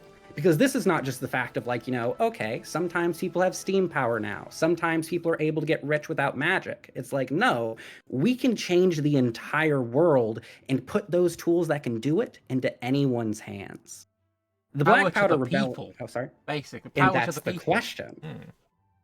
And so the Black Powder Rebellion is something that happens in the centralized empire of Anbennar, which is very similar to the French Revolution in real life. But instead of it just being a simple, it's bourgeoisie versus the aristocracy, it is that, but also is about artificers versus mages. Because you have this new nascent class of industrialists and inventors and engineers who are trying to, really gain power, to change the world, to take things away from the witch kings who have ruled everything for so long with their bloodlines and half-elven lineages and everything else. And the powers that they have to do it include bullets that can stop magic, include laser beams that can shoot beams of Damesteer magic, a mile away, include massive pieces of artillery, of mind control devices, of all of these other things. The power level of everyone in Halan becomes so much more because you already have these mages that can do things that obviously no one in the real world can do. But then you take those magics and you industrialize them. You get standardization, mass production, more innovations with the scientific method of magic. You're able to do so much more. And that's what we're exploring. Okay. All right. So that is definitely intriguing. It's definitely lore-wise, I definitely never had any issues with Anbennar. I love the lore that has been made for Anbennar. Why does this fit Victoria 3 specifically instead of, let's do a second start date for EU4? Because Victoria 3 is about the Industrial Revolution.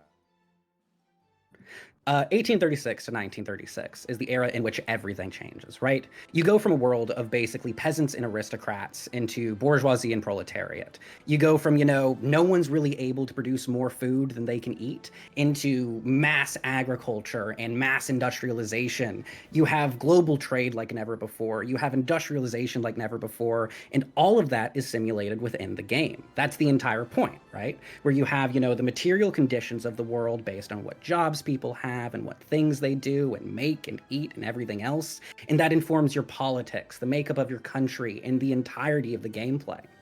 And, in this oh, sorry. Oh, I was just saying, yeah, that's pretty good explanation why.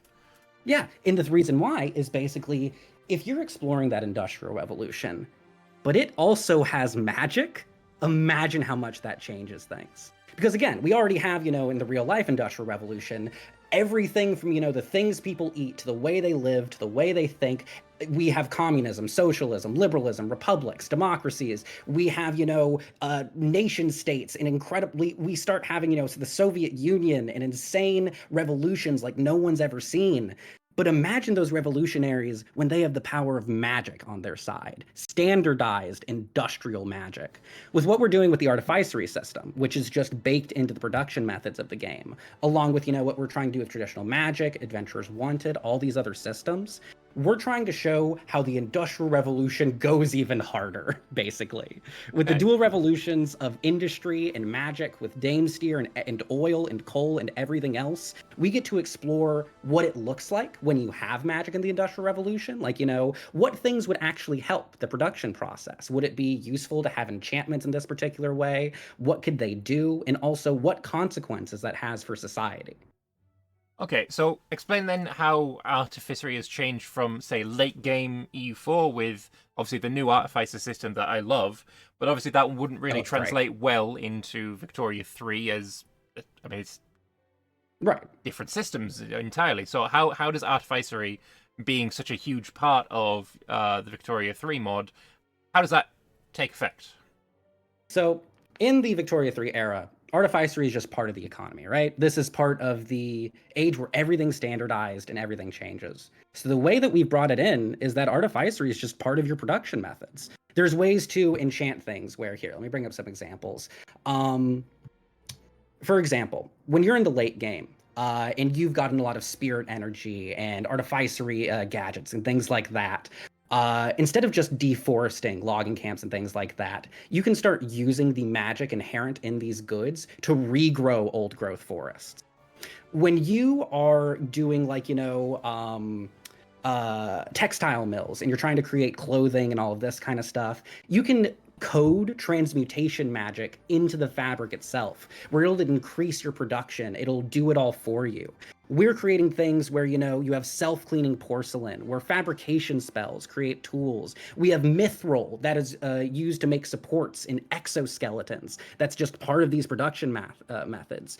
In fertilizer, you can use Essence of Decay and enchant it in to make sure that everything breaks down easier. In explosive factories, you can use elemental gunpowder to, produce more and better. This will go insane in the military system and all of that, but every single building now has more ways to interact with a magical industrial economy. And so we've created a few new goods, a few new ways of getting them, and we've integrated it all together as much as we can. And this is a continuing process, but what we're doing is making everything more impactful by showing what magic can do. Okay. So magic is still definitely a part of the game as well. You're going to be interacting with magic, not just with regards to Artificery, but there is still remnants of magic? Okay. Because the mages haven't just gone away. We have a traditional magic system that's much like the institutions in normal Victoria 3, where, you have this capacity called magical expertise or magical capacity. And you build it by having mage towers, by having mages work in your economy, by doing all of these things. And the more you have it, the more you're able to cast nationwide spells, which, instead of in the old era, where magic was just a thing done by incredibly powerful people on their own, in the modern age, it is about networks of mages, about having infrastructure of mage towers and things like that all over your country. And if you have that enough, you can do incredible things. You can enchant diplomats, you can have, undead laborers, you can do all of these things, but it's never going to scale quite as well as Artificery. Because Right. this is not the era, like, it doesn't matter how great your magical infrastructure is, how many mages you have going about and all of that, because you can only have so many mages. Not everyone can do it. And on the other hand, with Artificery, it can change everything in the entire world. It can be baked into every part of your industries, every part of life, all that kind of stuff. And so you have this tension where, because mages are a pop in this game, we have created Okay. a mage profession, and they are often aristocrats, they're often owners, they'll provide you with this magical expertise and infrastructure. But as you industrialize, you'll have a real question to ask, which is that both the artificers and the mages want Damesteer. They both want relics. They both want all of the things that make magic work.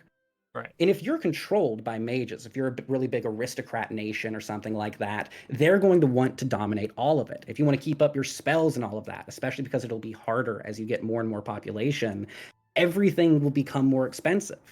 Okay. And if you do that, then you're losing, there's so much opportunity cost because you're not investing into your industry, into everything else. You can see in the game as you lose mage population, industrialize, how that's going to change your economy, just like it does in normal Victoria 3, but in an accelerated and more engaging way. Because now you are dealing with not just normal industry, but also the fundamental properties of magic itself. And all right. So you mentioned the mages would be a pop type there.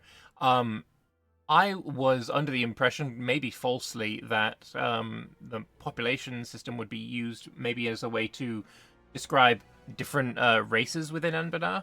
Like gnomes would be a different pop to humans, to a different pop to half-orcs, etc. That's still the case as well. Absolutely. We are experimenting with ways to make this more nuanced because Victoria 3 has a more nuanced understanding of culture than EU4 does. It's able to simulate it on a smaller level. So we're trying to figure out, like, how is the relationship between species and culture treated in this era? Where does monstrousness come into it? Where does religion come into it? We're not entirely sure on how it's going to end up looking. But yes, basically, there will be a way of both showing what species a population is and its religion and its culture, etc. Okay. So what would be the say in Victoria? I'm more familiar with Victoria 2, admittedly, but I have played quite a bit of Victoria 3 as well. And generally, people were often directed towards playing like a Prussia, because then you get the whole experience of uniting into a Germany, having a strong nation and fighting wars and having fun there. What would be like the standout nations that when Victoria 3 and Anbennar is released that you would be like, oh, you should totally play this nation. They have this really cool mechanic that lets them do this, this, this, and this. Like, what are the nations you'd point out as like being that kind of gameplay? So right now we're mostly focusing on the base systems before we start getting individual content, but I know what's planned for a lot of them. And with that in mind, I really think that the Jad, like we were talking about, is going to have some crazy diplomatic gameplay. The Gnomish hierarchy is going to have things going on with Mechanim and kobolds and colonization and a rivalry with the Triarchy and Insia and so many other things. The Northern League has taken over a lot of Garudia, but is still dealing with the cultural consequences of it, and so has to balance internal interests and ethnic conflicts and all of these other things. Laurent is trying to keep control of this massive colonial empire. Let's see, who else? I'm really excited for the Triarchy. I think we can do really cool things with them. Really, oh god, there's so many options, really. I'm really excited for Fey 10. I'm excited for Catarata. I'm the wrong person to ask because I'm excited about all of them. They're all of the great powers. I know. It's going to be great. Oh, and of course, Anbennar. I can keep saying countries forever. I'm sorry. Just straight up listing them all. Yeah, I could just go through every single one of them. But really, I do think that those main great powers are going to have very dynamic gameplay. Okay. And also, just looking in chat for a second, interestingly, our mod is actually very fast right now. I was comparing it to Victoria 3, like the vanilla one, and we go monumentally quicker. I think it's because we have taken out most of the vanilla country content, which a lot of it is coded relatively inefficiently or is just not going to be needed for us. Wait. But right now, I'm sorry? Victoria 3 has country content? Yes. Sorry. I have digs at Victoria 3. It's mandatory. Sorry, I apologize. But yes, it actually right now the game does run very smoothly, which we're also happy about. That's interesting. Okay. You mentioned the Triarchy, and Yes. you mentioned it multiple times, and I have no idea who the Triarchy is. I feel like it might be a tag that I should know, but it isn't, because for me that area is usually like owned by the there's a gnomish adventurer that goes down there. Mhm.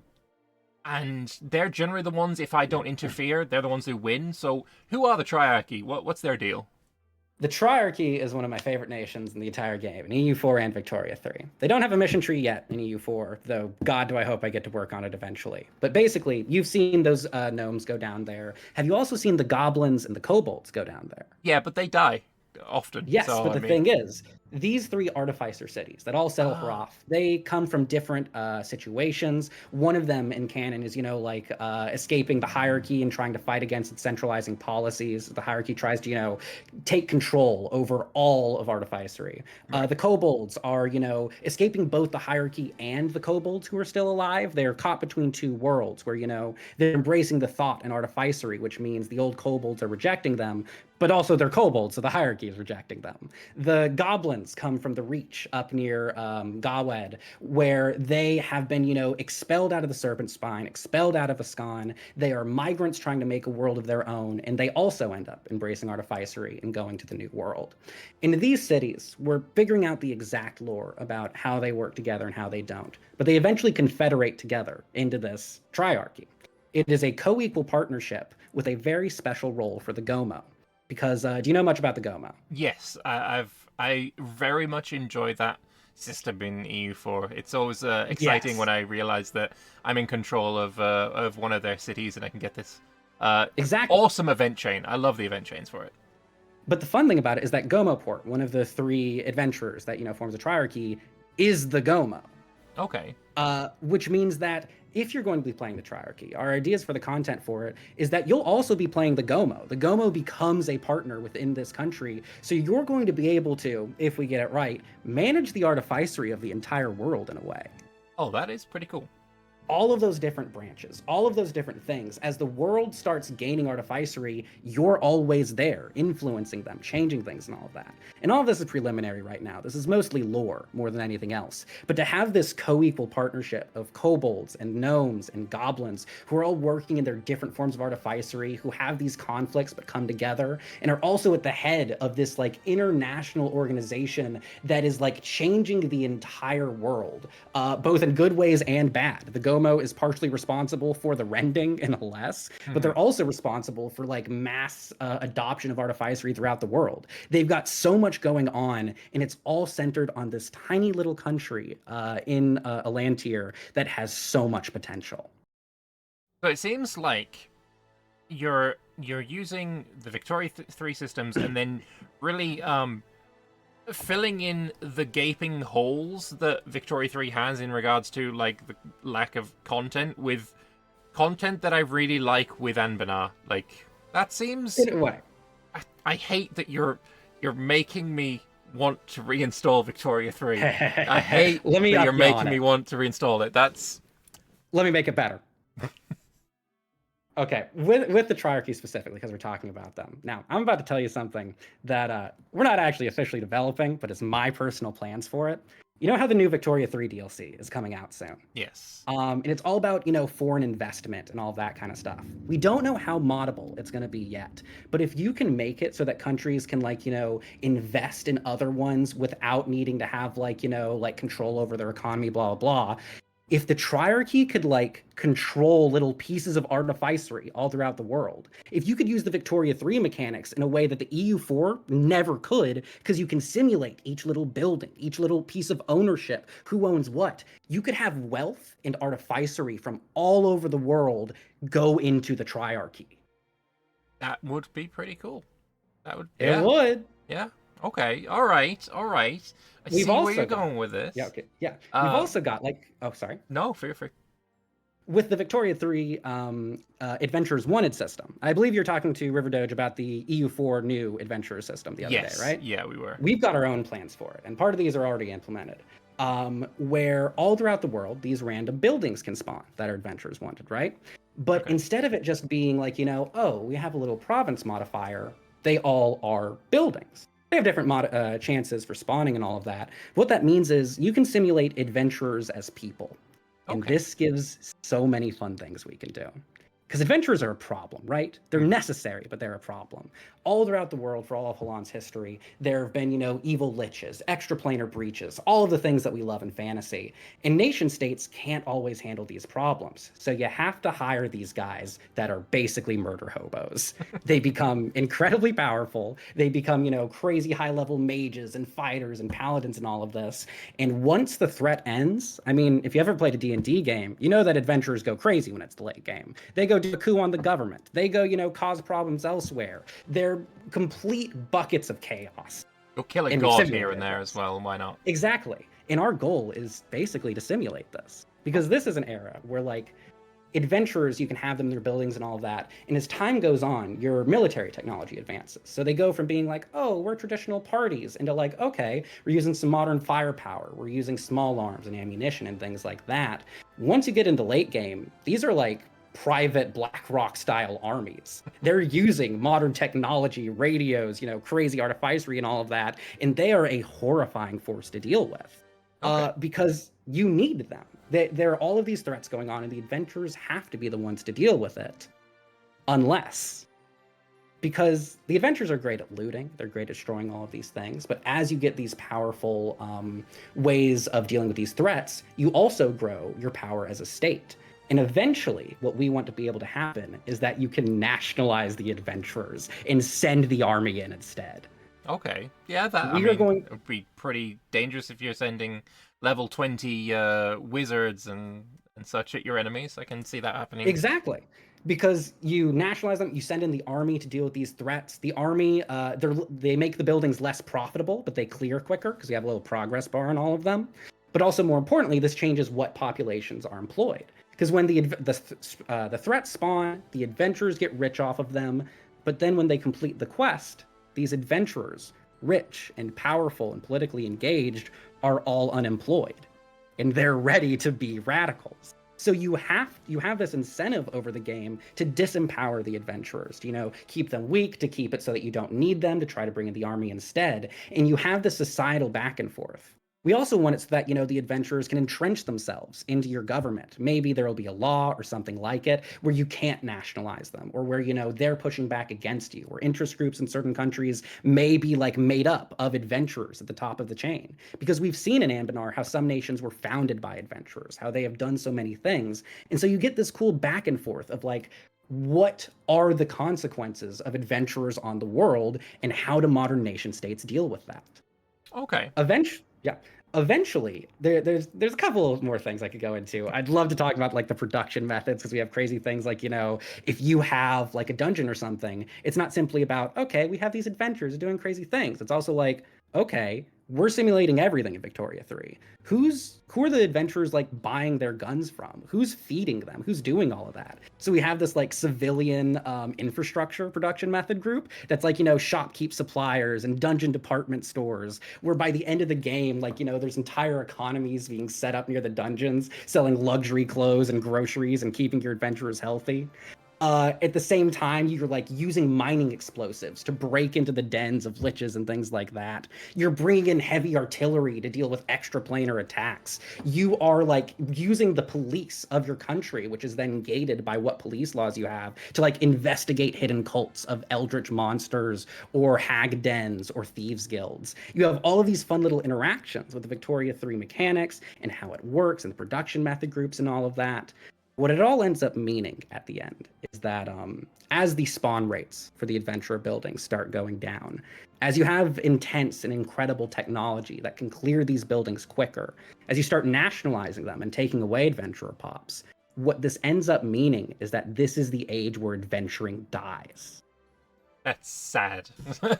It is, but it's also, this is the age where traditional mages no longer become relevant in dominating the world. This is the age where adventurers go from these, world-saving problems with private armies that slowly just get phased out of existence. This is the era where magic becomes so much more important as you unlock the fundamental qualities of it. You discover how to remake precursor steel and alter the fundamental properties of magic itself. You see all of these developments and all of these changes, and this is all in addition to the normal industrial revolution of our world.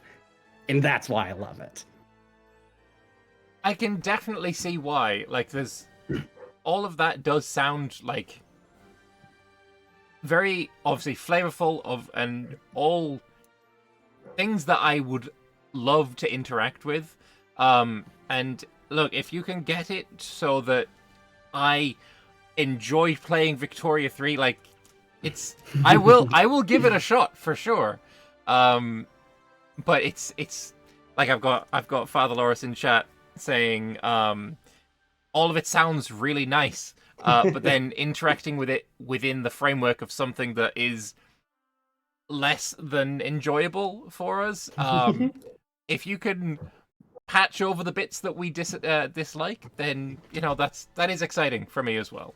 Absolutely, and that is the goal. We first of all, I am very excited for the new DLC. Honestly, I think they are going in a very good direction. Like most Paradox games, the original start is always going to be a little rocky, but the things they're doing and adding are addressing a lot of the community concerns. But even more than that, like I look at EU4 and then I look at Anbennar EU4. And Anbennar EU4 does things that I can't play vanilla EU4 anymore. I'm going to be honest. The stuff that Anbennar does is so incredible and world-changing, pushing that game to its absolute limit and then past that limit. And I want our Victoria 3 mod to do the exact same thing. I want it to be an overhaul, and it already is an overhaul. There's already people. The mod is very unfinished right now, and yet we already have some playtesters being like, "Oh, I just really love how, like, when you're going whaling, you can also set them to be monster hunting and get, like, magical regents and oil from these crazy magical boats that you're doing, like you're playing Dishonored or something. Or, like, just all these little bits and pieces, gem mines that give regents, adventurers where you're able to do these things. From the very small pieces we've been able to assemble already, we're already getting people kind of hooked. And I really think this is only going to get better. All right. Well, I think that's as good a sales pitch as I think it's possible to make. Maybe Paradox needs to hire you to do sales pitches for Victoria 3 in general. But I will have to leave it on that note then. Do you want to say any final words to encourage people to try Victoria 3 Anbennar when it is out? Is there a planned release for it as well? We are, we're slowly working on it. There is no release date yet, but we are getting closer than you might think. But if I was going to say any last thing, okay, it'll take just a little bit of time. But when I first got into this mod, the thing that initially captured me was this conflict between magic and artificery. Because they're not fundamental opposites. They're not things that have to be in tension. Because they're using the same force, right? They're both magic. But the real question is about society. It's about, what does a mage do and look like? What do they want? What does an artificer do and look like? What are they after? And being able to fully simulate this conflict, this changing world, this industrial revolution plus, that to me is one of the most interesting things a piece of media can do. And I am really trying to do it here. And we are trying to really do it here. Awesome. Well, thank you very much, Lex, for coming and chatting to me about Anbennar in Victoria 3. It's been a pleasure. I didn't think I would enjoy talking about Victoria 3 quite as much as I did. So thank you for that. We'll get you. We'll see. We'll see. All right. Thank you very much, and I will hope you the best of luck in next week's DevClash. Have a nice day. You have a great night. Bye-bye. Bye.